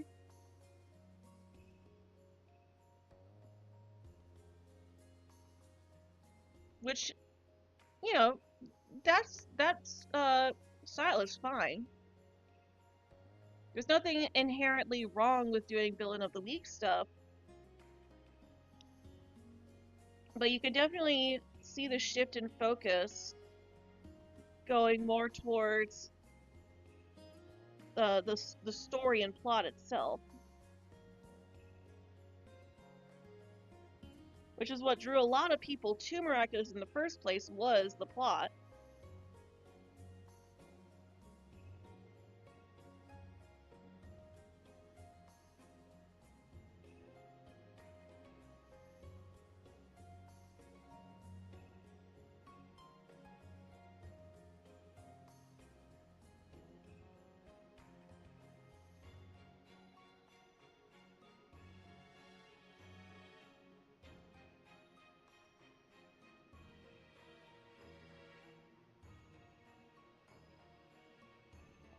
And one of the things that drove me towards the show was, aside from the plot and the shipping, I also really liked the lore. And I will let you know right now, I may be demi-romantic, which is part of aromantic, or I'm not demi-romantic, I'm demisexual and aromantic, but at the same time, I am shipping trash. I am absolute shipping trash. And I kind of live for the love square drama. And I do think that the love square between I do think that that's actually one of my favorite depictions of a will they won't they story, because of the fact that you can actually it's actually understandable when you really get down to it, to why the will they won't they is even happening in the first place.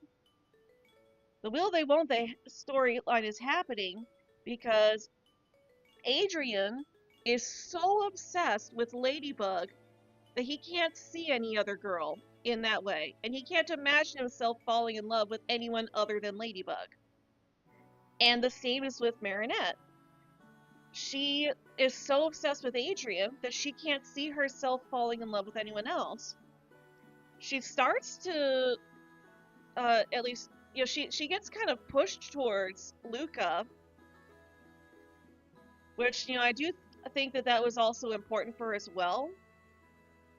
Because, yeah, if the person you like isn't interested, you should try to move on. And her feelings for Adrian were causing issues for her, both as Ladybug and as Marinette. So it actually was kind of a good thing for her to try and move on from Adrian and give Luca a chance. Ultimately, things didn't work out, but at the same time, that's also not her fault. That was the Ladybug stuff going on getting in the way. And it's not Luca's fault either. I know a lot of people like to demonize Luca for what happened. It's not Luca's fault either.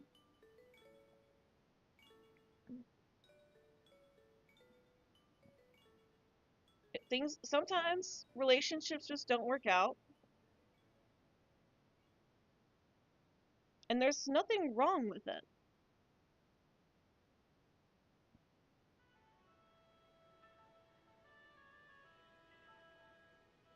Villain of the Week worked for Power Rangers because they also added cool robots and weapons.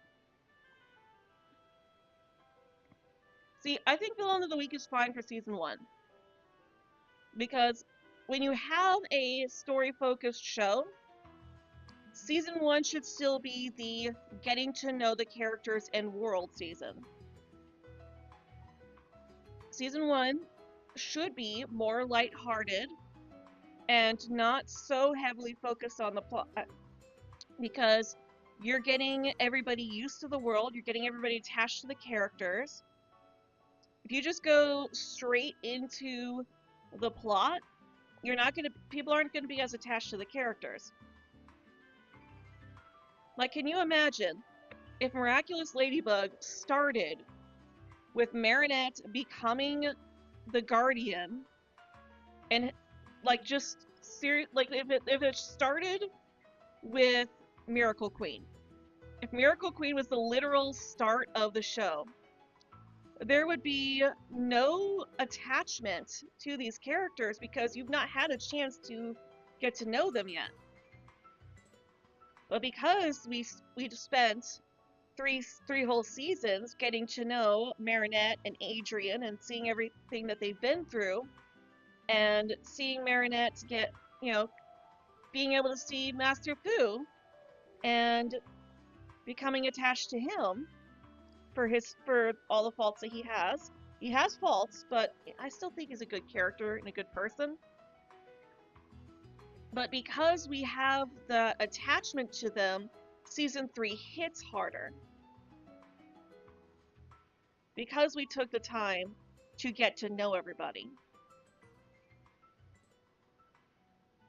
Kind of doesn't help that Chloe has a crush on Adrien. So I haven't really put much thought into how I feel about Chloe being Marinette's love rival. I don't think it's necessarily a bad thing, but I do think that it was done a little bit clunky near the end. Because, like, in season 5, Chloe, after having already denounced Adrien, and back in season 4, she denounced him, and he's been, quote, Adrien nothing to her for all of season 5. Then she's finally like, well, I'll forgive you if you promise to be my boyfriend. And it's like, I thought you were over him.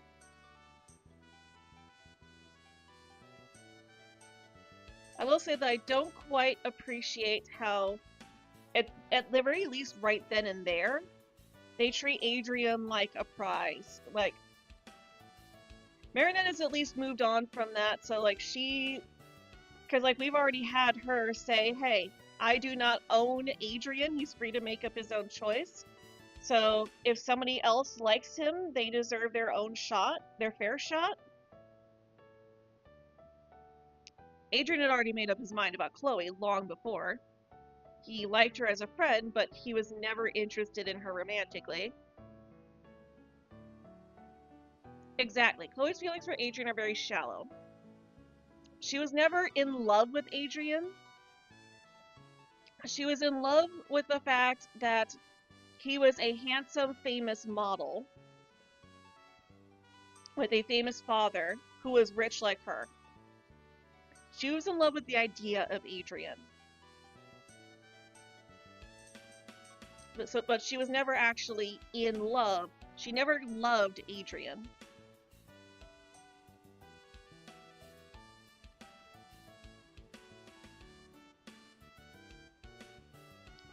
You especially see that in the episode Gabriel Agreste, when I stand by the fact that that is one of the rare times where I will not chastise Marinette for breaking into Adrien's house, because the goal was not for her to get something out of it. The goal was to protect Adrien. But that episode really shows just how selfish Chloe is and how much she doesn't actually care about Adrien as a person.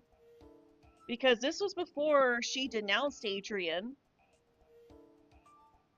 This was back when she still wanted to get with him, and yet she was willing to ensure that Adrien would never be able to go to school again or have his freedom, so long as it meant that Marinette couldn't have him.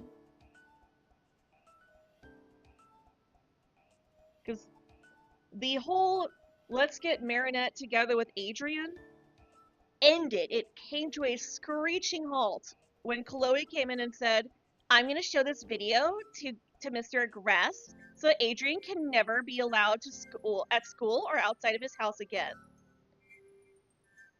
Yes, they were meeting to try and figure out a way to get Marinette with Adrian, but as soon as Chloe came in with that video and made that threat, that came to a halt because their relationship status was not as important as Adrian's freedom. So Marinette breaking into Adrian's house, I am okay with it in that episode because it was for Adrian's well-being. It was for Adrian's best interest, and that was their main concern, was this would make Adrian miserable. We have to stop it. Water break.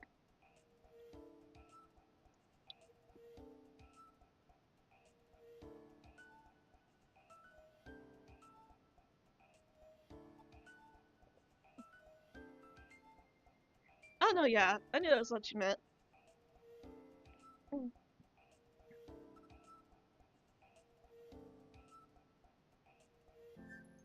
Chloe really said royalty belongs with royalty. Yeah, exactly. Because she was raised to think of herself as a princess, and based on her warped mindset, because of her messed up upbringing, she saw Adrian as her prince. And, like, no. Adrian is not yours. He does not belong to anybody. And even Marinette knows that.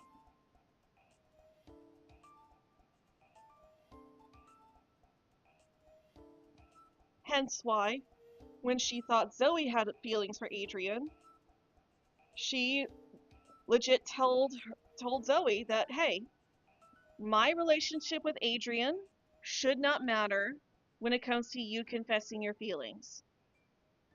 If you're concerned about hurting me, still do it, because Adrian has the right to choose.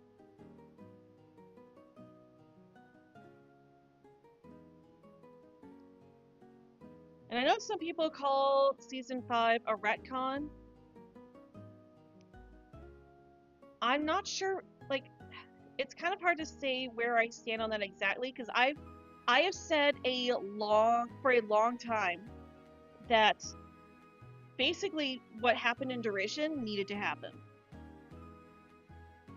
So I will stand by that. Even if it was an intentional retcon, it still needed to happen. We still needed to know, we still needed this context.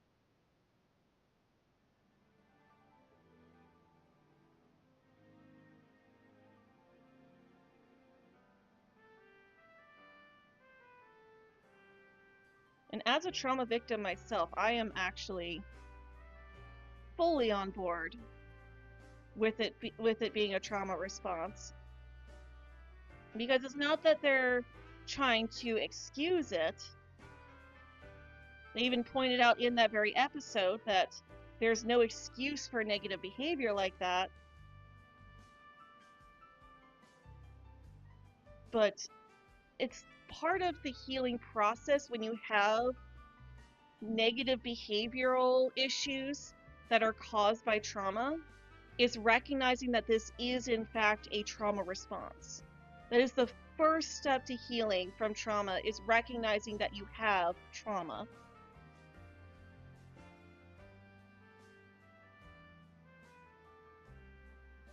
Didn't Adrian also mention in an episode he didn't belong to anybody?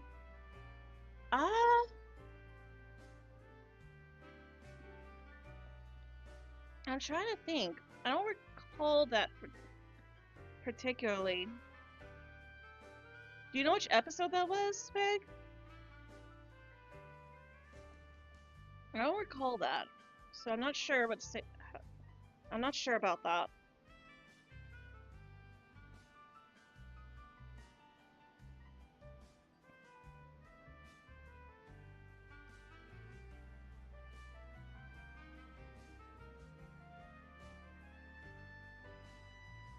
Kim should have been dumped by his girlfriend after that. So, I made a video recently about Kim. Well, not, I guess it wasn't too recent, it was a couple months ago. I don't necessarily think Kim should be villainized for what he did. I do think that more people tend to go the opposite direction, saying that the show was trying to turn him into the villain. But, like, I don't necessarily think Kim is the villain there either. I think I personally see Kim as somebody with a mental or developmental disorder. I myself am autistic. I'm very open about that, uh, mainly because I prefer to use my autism as, I like to use my platform as, you know, to show that, not all autistic people are built the same. We're not dumb. By no means are we dumb. But autism is a spectrum, and Kim does have a lot of autistic traits, some of which I do see in myself, especially my younger self. Part of my autism is that I sometimes struggle with recognizing how I come across to people, which is why I usually do explain myself a lot, because I know that I don't always come across in the way that I think that I am. And it took me a long time to realize that I had this issue. And I'm not going to sugarcoat it. I have hurt people's feelings before. I hurt Fishy's feelings once before. I won't go into it, but I didn't see what was wrong with what I had done in that situation until quite a while later when I realized, oh, I actually did mess up there. And we've talked about what happened. We've made up and everything.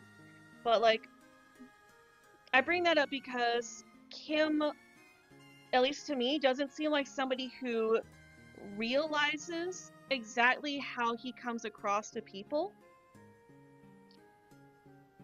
And another thing that I feel like really comes off as autism with Kim is that, there's a whole thing of mothers of autistic children who allow their children to misbehave and don't correct them, and simply use their autism as an excuse for their bad behavior. Anything that I have done that was wrong, that was technically because of my autism does not excuse that. It explains it, but it was never it should never be used as an excuse, because most of us are capable of knowing better. There are some people on the autism spectrum that actually are physically incapable of telling right from wrong. Those people have to have guardians who are able to help them with that and correct them when they do something wrong, rather than somebody who says, oh, well, they're autistic, they can't really help it. Because even if your autism prevents you from being able to tell right from wrong, it still doesn't mean that you are allowed to go out and do whatever.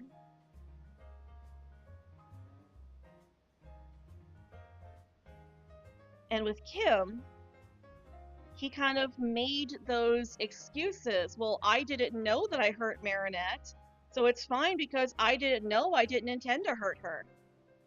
And the whole point that they were making was that that's not an excuse. They straight up say that's not an excuse. The point that they were making is that it doesn't matter that Kim didn't intend to hurt Marinette. The point was that they still hurt her.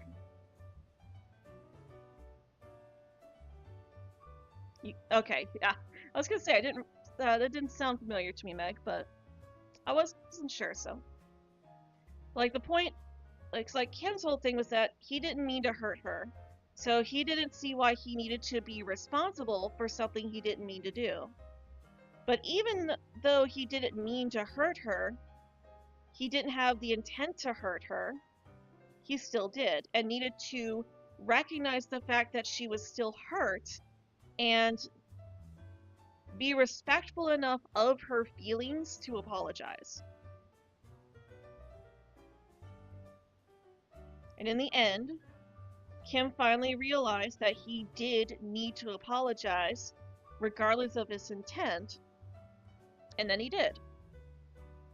So that tells me that Kim is not necessarily a bad person. He made a mistake, and he didn't really think through how his actions affected Marinette and other people around him, but he still never intended to hurt anybody.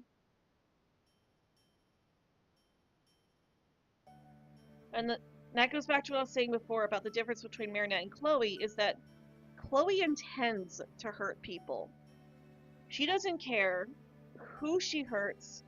As long as she gets what she wants, she is totally okay with hurting people.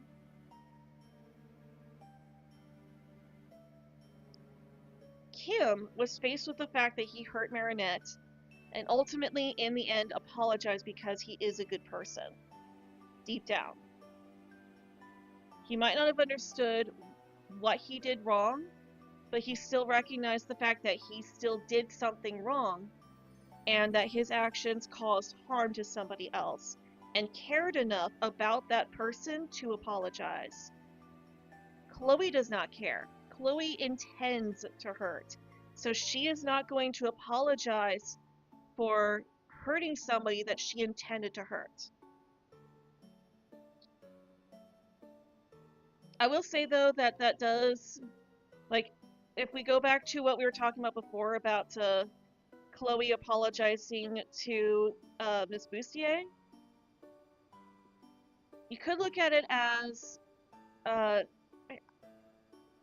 she intended to hurt Marinette, but she did not intend to hurt Miss Bustier, and that could be why she felt remorse in that moment, because somebody that she didn't mean to hurt still ended up getting hurt, which would also be why she felt remorse for hurting her father, because, her feelings were upset in the moment, but her intent was not to hurt her father. Her intent was to be right about Marinette and make everybody regret that they hurt her. But in that moment, the only wrongdoing, quote unquote, that her father had done to her was not punishing Marinette, who she felt needed to be punished for hurting her.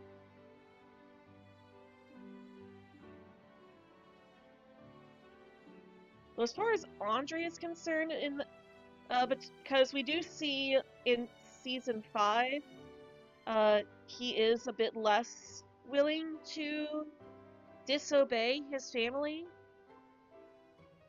except when it comes to defending Zoe and making sure that she's taken care of.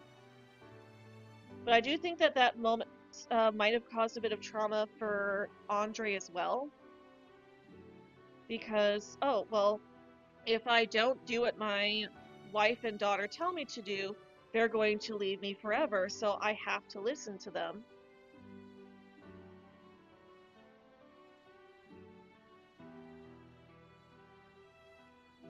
But I also think that Zoe really helped him out as well. She helped him.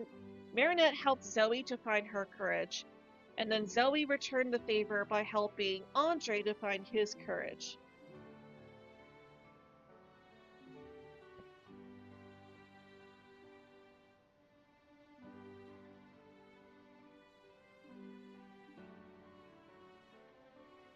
To you, the lost benefit of the doubt was when he said, "I'm the way I am, and I'm fine that way," even after they explained how cruel it was. So, that also leans into what I was saying before about, being autistic and not really thinking about how your actions affect other people. Kim is 14 years old. And whether it's autism or not, he's clearly got something going on that affects his ability to think things through. And when somebody has that kind of disability that affects their thinking like that and has heightened emotions, they're less likely to look at themselves.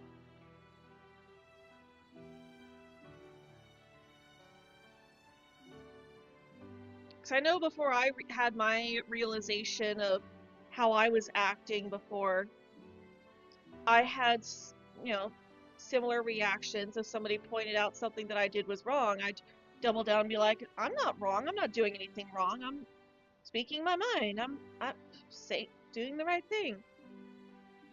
And then, like, going back later and be like, no, I was wrong. So just because in the moment you can't see what you're doing is wrong doesn't mean that you're incapable of noticing it and taking accountability. Because even though in the moment, with emotions being high from everybody, not just him, but also Undine and Adrian, Adrian especially was kind of aggressive and was still aggressive as Cat Noir. Kim just some people don't have the ability to self-reflect, and it's especially hard even for people who are not neurodivergent, who are neurotypical. Even neurotypical people can have a hard time self-reflecting when they're upset, when emotions are high.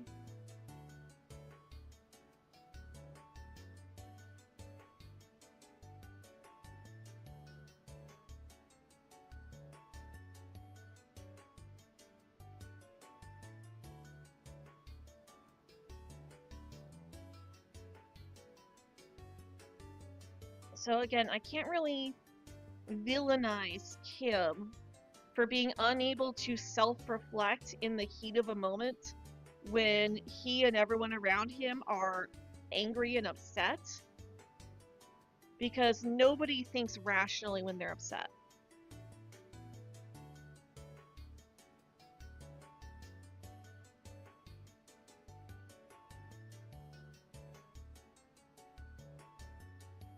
But when presented with the fact that he still hurt Marinette regardless of his intentions, that was the moment where he realized, oh, maybe I was wrong.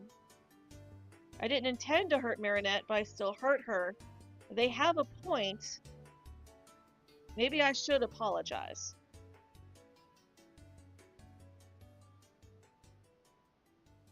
It's kind of like a Zen and Ray situation.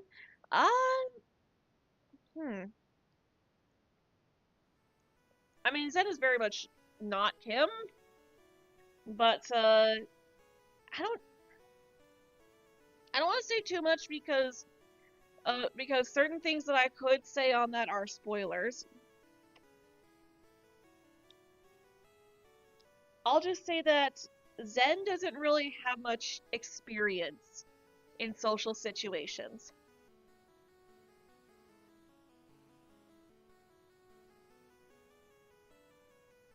Internet prank was a year ago and he just realized it. Well, he never was challenged about it. He was never approached and told that, hey, this was wrong. The only thing that he saw was Marinette getting upset over his quote-unquote prank, Chloe laughing along with them, because he doesn't see Chloe as laughing at people. He sees Chloe like himself, thinking that you're laughing with people. That's the whole mentality of it's just a prank, bro. Is, well, I'm laughing. So you should be laughing because this is funny. This is funny to me, therefore factually it is funny. But Kim sees a lot of himself in Chloe.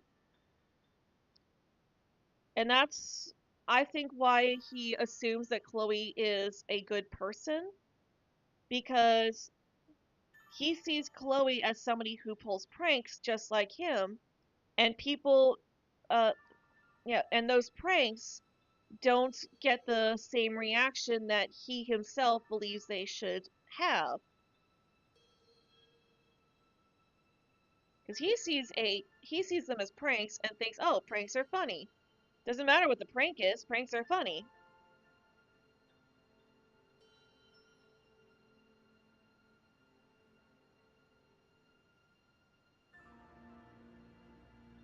And whether he's autistic or not, again, they're 14 years old. They're not fully they're not fully aware of the same things that you and I are familiar with as adults.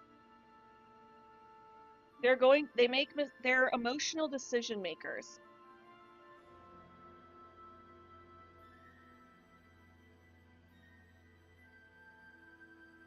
And if you add the potential of being neurodivergent on top of that, there's even more emotional decision making going on because you don't think about that stuff when you're neurodivergent.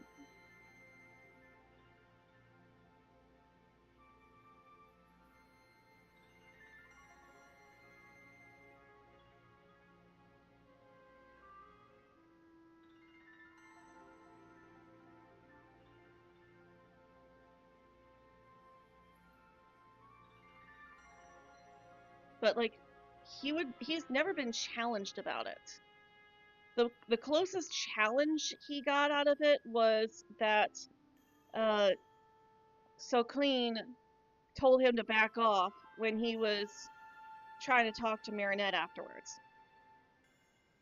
But nobody challenged him afterwards. He was not called to the principal's office the next day. So Clean was.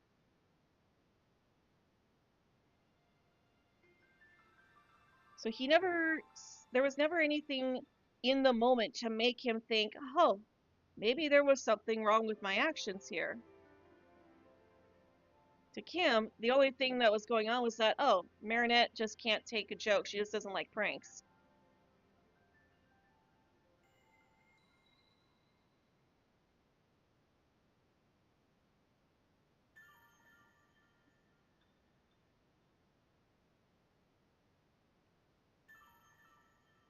All right, I'm almost done here. Let's take a water break.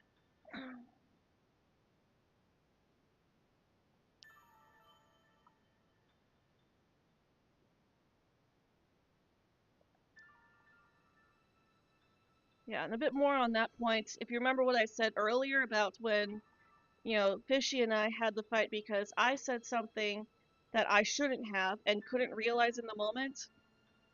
Like I said, it took me a long time to figure out that I was the one in the wrong. It didn't take me a full year, but it did take me a few months where we weren't speaking to each other. And that's partially because of my autism. Let me set this again. I don't like how I'm like looking straight up. Oh, hi, welcome. So I can definitely understand Kim taking a long time to come to that realization because he's not being challenged about it.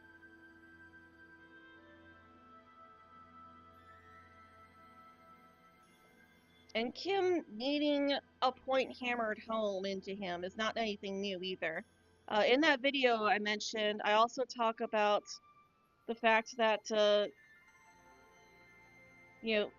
early on in season 1, we have Timebreaker, where the whole reason why they're doing that race is because Kim has been going wild with these dares, and everybody keeps telling him that they don't want him to do those dares anymore, that they don't like it, but he just keeps doing them anyways.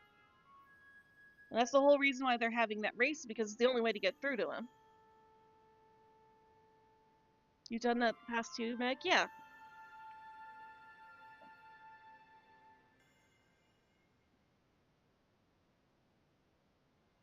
Children are in desperate need of role models or even parents. Yes.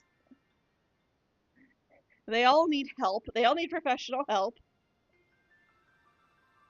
Because if I am right about him being autistic, he definitely needs he definitely needs help managing that. Which sadly is also something that a lot of autistic kids struggle with, is getting the help that they desperately need, because it's either being misinterpreted or it's being excused. And as somebody with autism, I absolutely cannot stand it when I hear mothers say, "Oh, my child is misbehaving? What's fine? He's autistic. Kids will be kids." It's like, no, that's your responsibility as a parent. Hey, Nixie, welcome.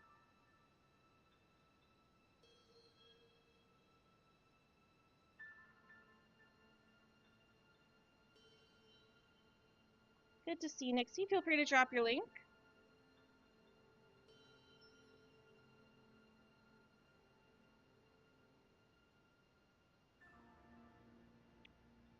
All right. Almost done with this line art.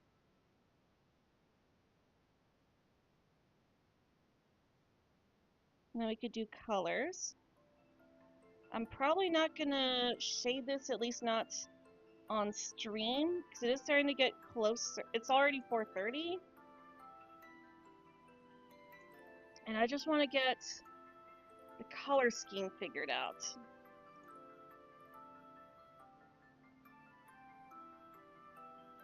As you, he is good.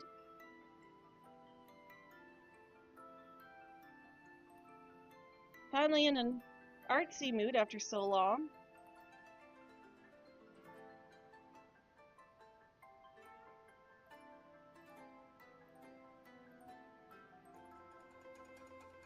Which started with the piece that I posted in the Discord server last night. It's a cute little chibi of Nagin, aka Gender Bent Aspic.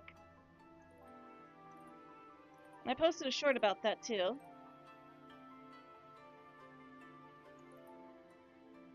And she's so cute.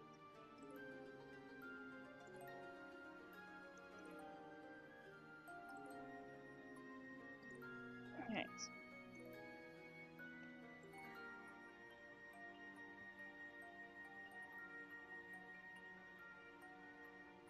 Now for the tail.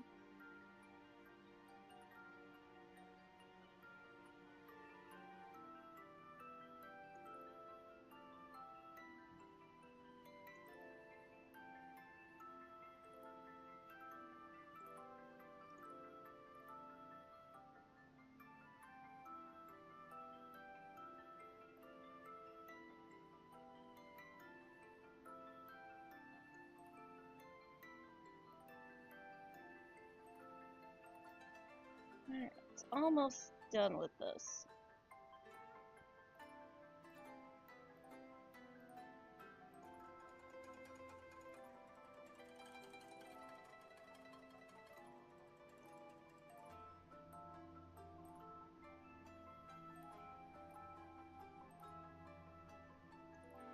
Yeah, once we finish up here, we'll end stream. I'm gonna go get some real food and not just some fries. And get ready for Per Sunday at 6.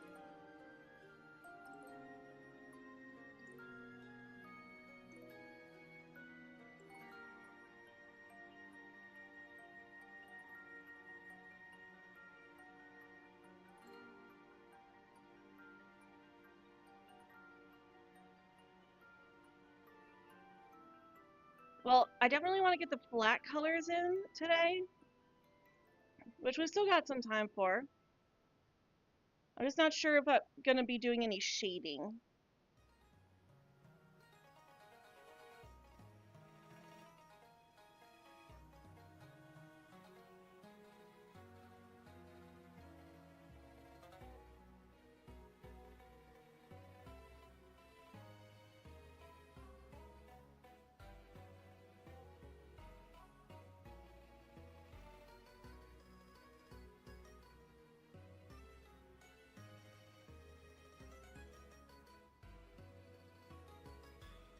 What's the water break?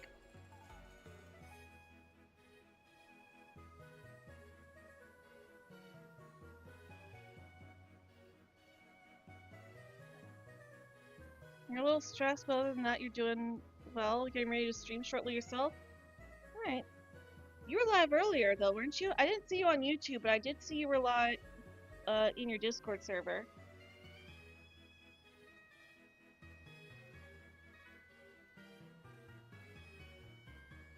I think that buckle's a little too big there, so we're going to shrink that a bit.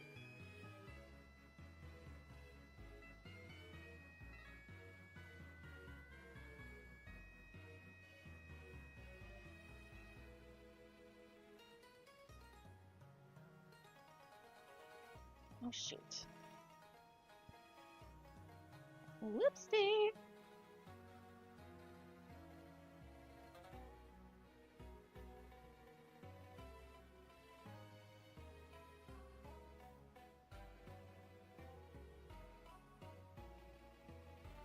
Alright, make sure I didn't miss anything. Looks good.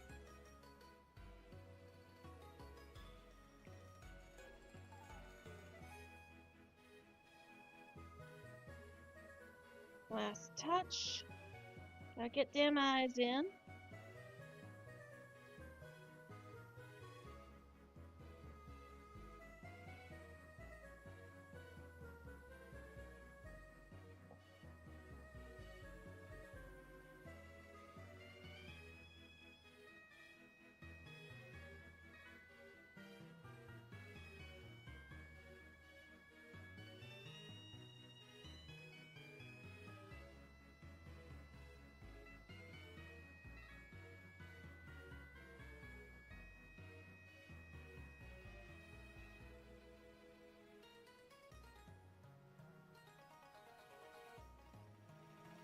Alright.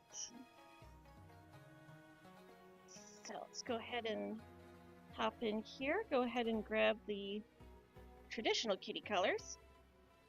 And I can switch to using my mouse. Just for a little bit.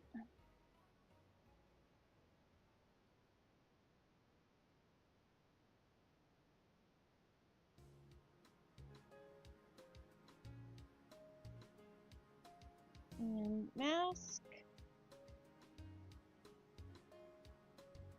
And bell.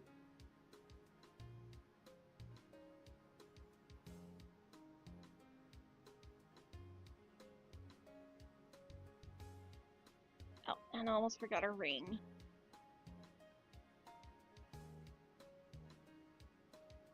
Wait. Did I do that? Did I just mess that up? I did. Oops.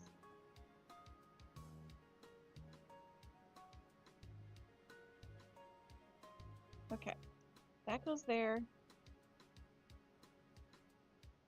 And also get the ring in.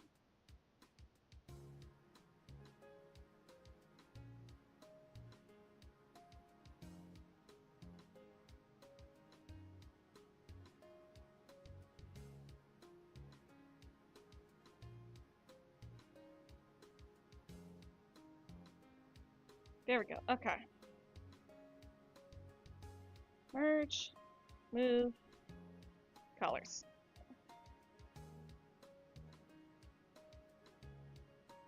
I just want to get like some of the basic colors in first. And then we'll figure out what we want to do with the costume itself.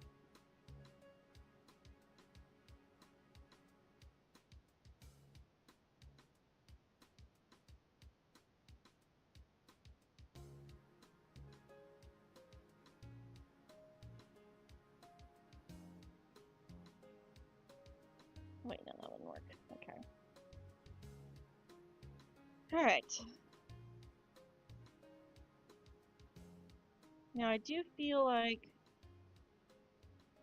these gloves should be the same color as the rest of her costume.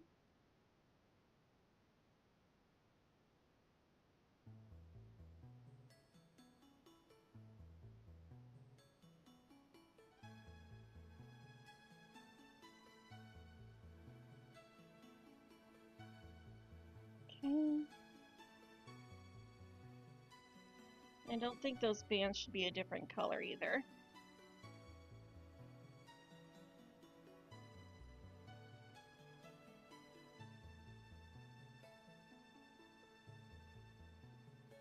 And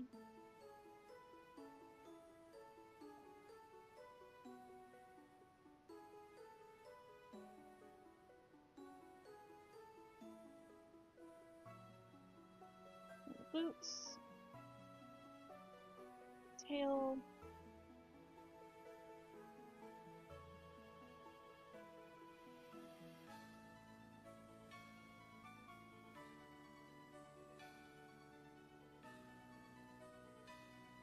soles.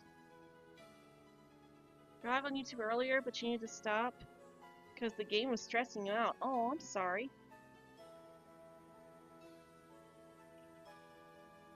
Difficult boss fight?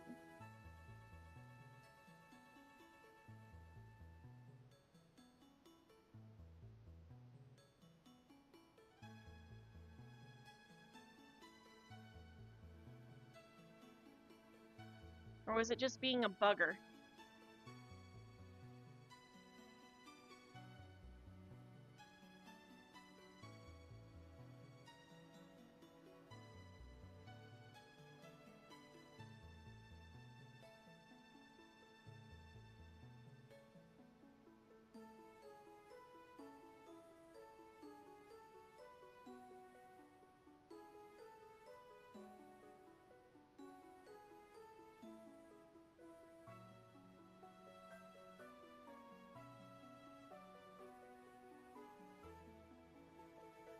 Now, the question is, do I want this part to be lighter or not?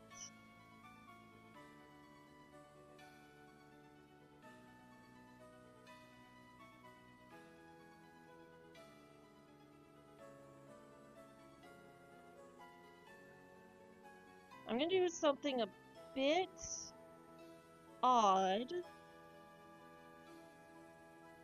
But you'll see the vision in a second.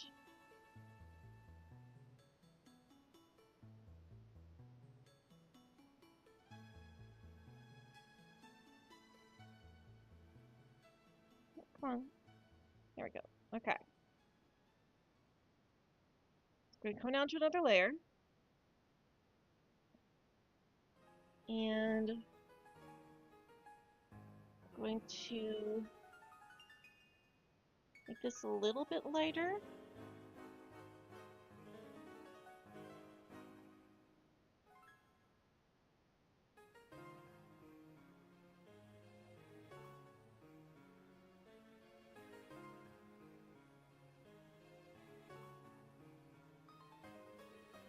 Oh yeah. Also got her ears.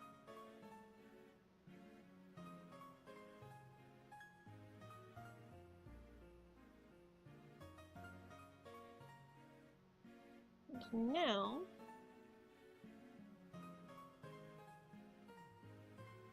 do that. Okay. So the gray does help to break it up a little bit. That is literally the only part that would be gray. Oh yeah, I also need to put the silver in too.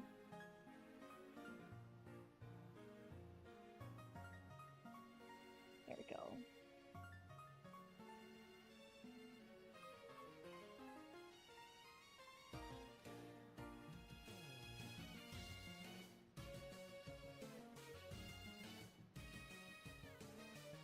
So do we have the gray in, or do we keep it all monotone black?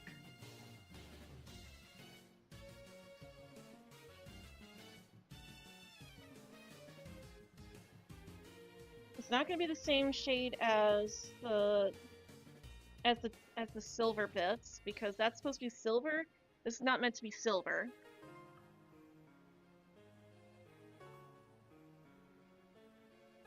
The gray helps to break things up, but at the same time, it also... You think the gray? It's like it also makes it look like she's legitimately just wearing a bodysuit over a shirt.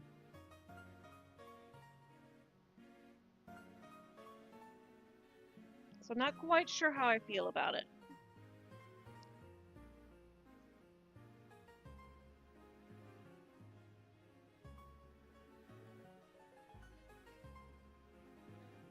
Also, I just realized that I used the wrong color. The ears.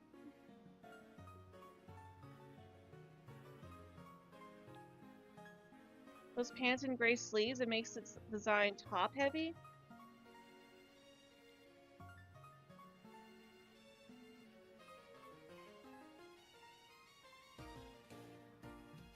Yeah, because it does kind of feel like there's a bit too much going on up top. It's like it breaks it up, but I also don't. Yeah, you did make a good point. I don't want there to be too much going on up top.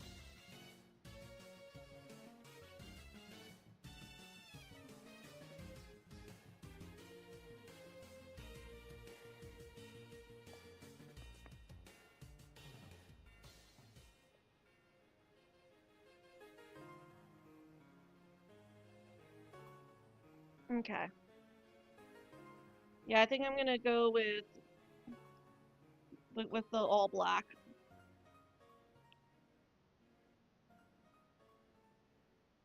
I like having the gray accents on Adra Twins Kitty, but that version is technically a different character.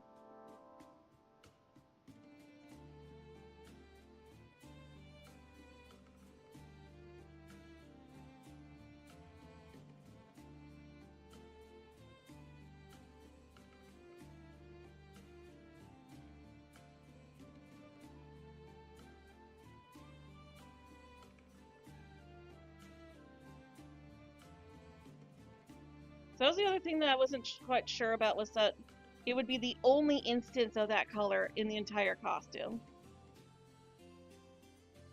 It's like when you look at Adra Twins Kitty, yeah, she has the gray sleeves, but she also has gray leggings too, under her black skirt.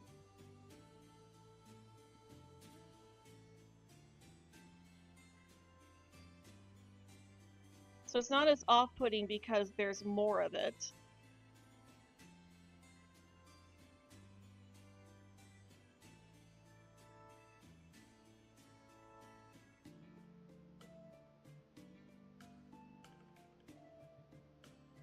Welcome back, Noah.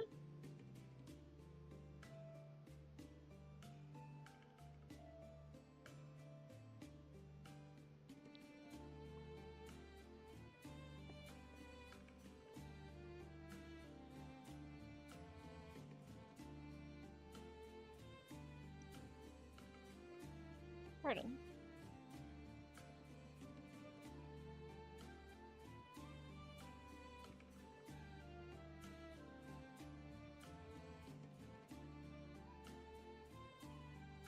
Alright, that should all be good down there too. Alright. Put the white paper in the back. I think that looks really nice. It's got some elements of the original design, as well as elements of the new canon design.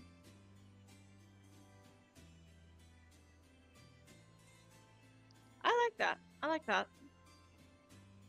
Pokemon card art you're sketching right now. It's the tag team Mega Lopunny and Jigglypuff. Nice. Alright. It's not quite 5 o'clock yet, but I think we could go ahead and end things here. Let's see if we can find someone to raid really quick. Meg, if you want to go ahead and drop the raid command, please. Let's see who's live. Because I'm not gonna be live again for another hour. Oh, I missed TVC streaming. Oh, there's a new Hell of a Boss short too. Okay, could definitely watch that between streams. Let's see who's live right now. Oh, Undead Levi is streaming. She's playing Fortnite though. Nixie doesn't have her stream set up.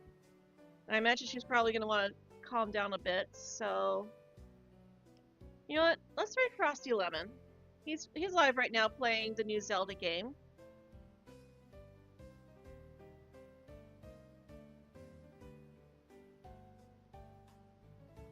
Go ahead and get that set up really quick.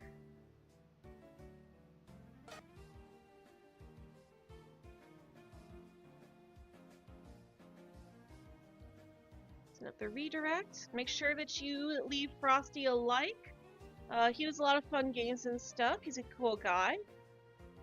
And make sure you use the hashtag to let him know that I sent you. Thank you guys for joining us today. We'll be live again in about another hour. If you're able to make it to that, we'll be playing Persona 3 Reload, episode I guess. And I hope to see you guys.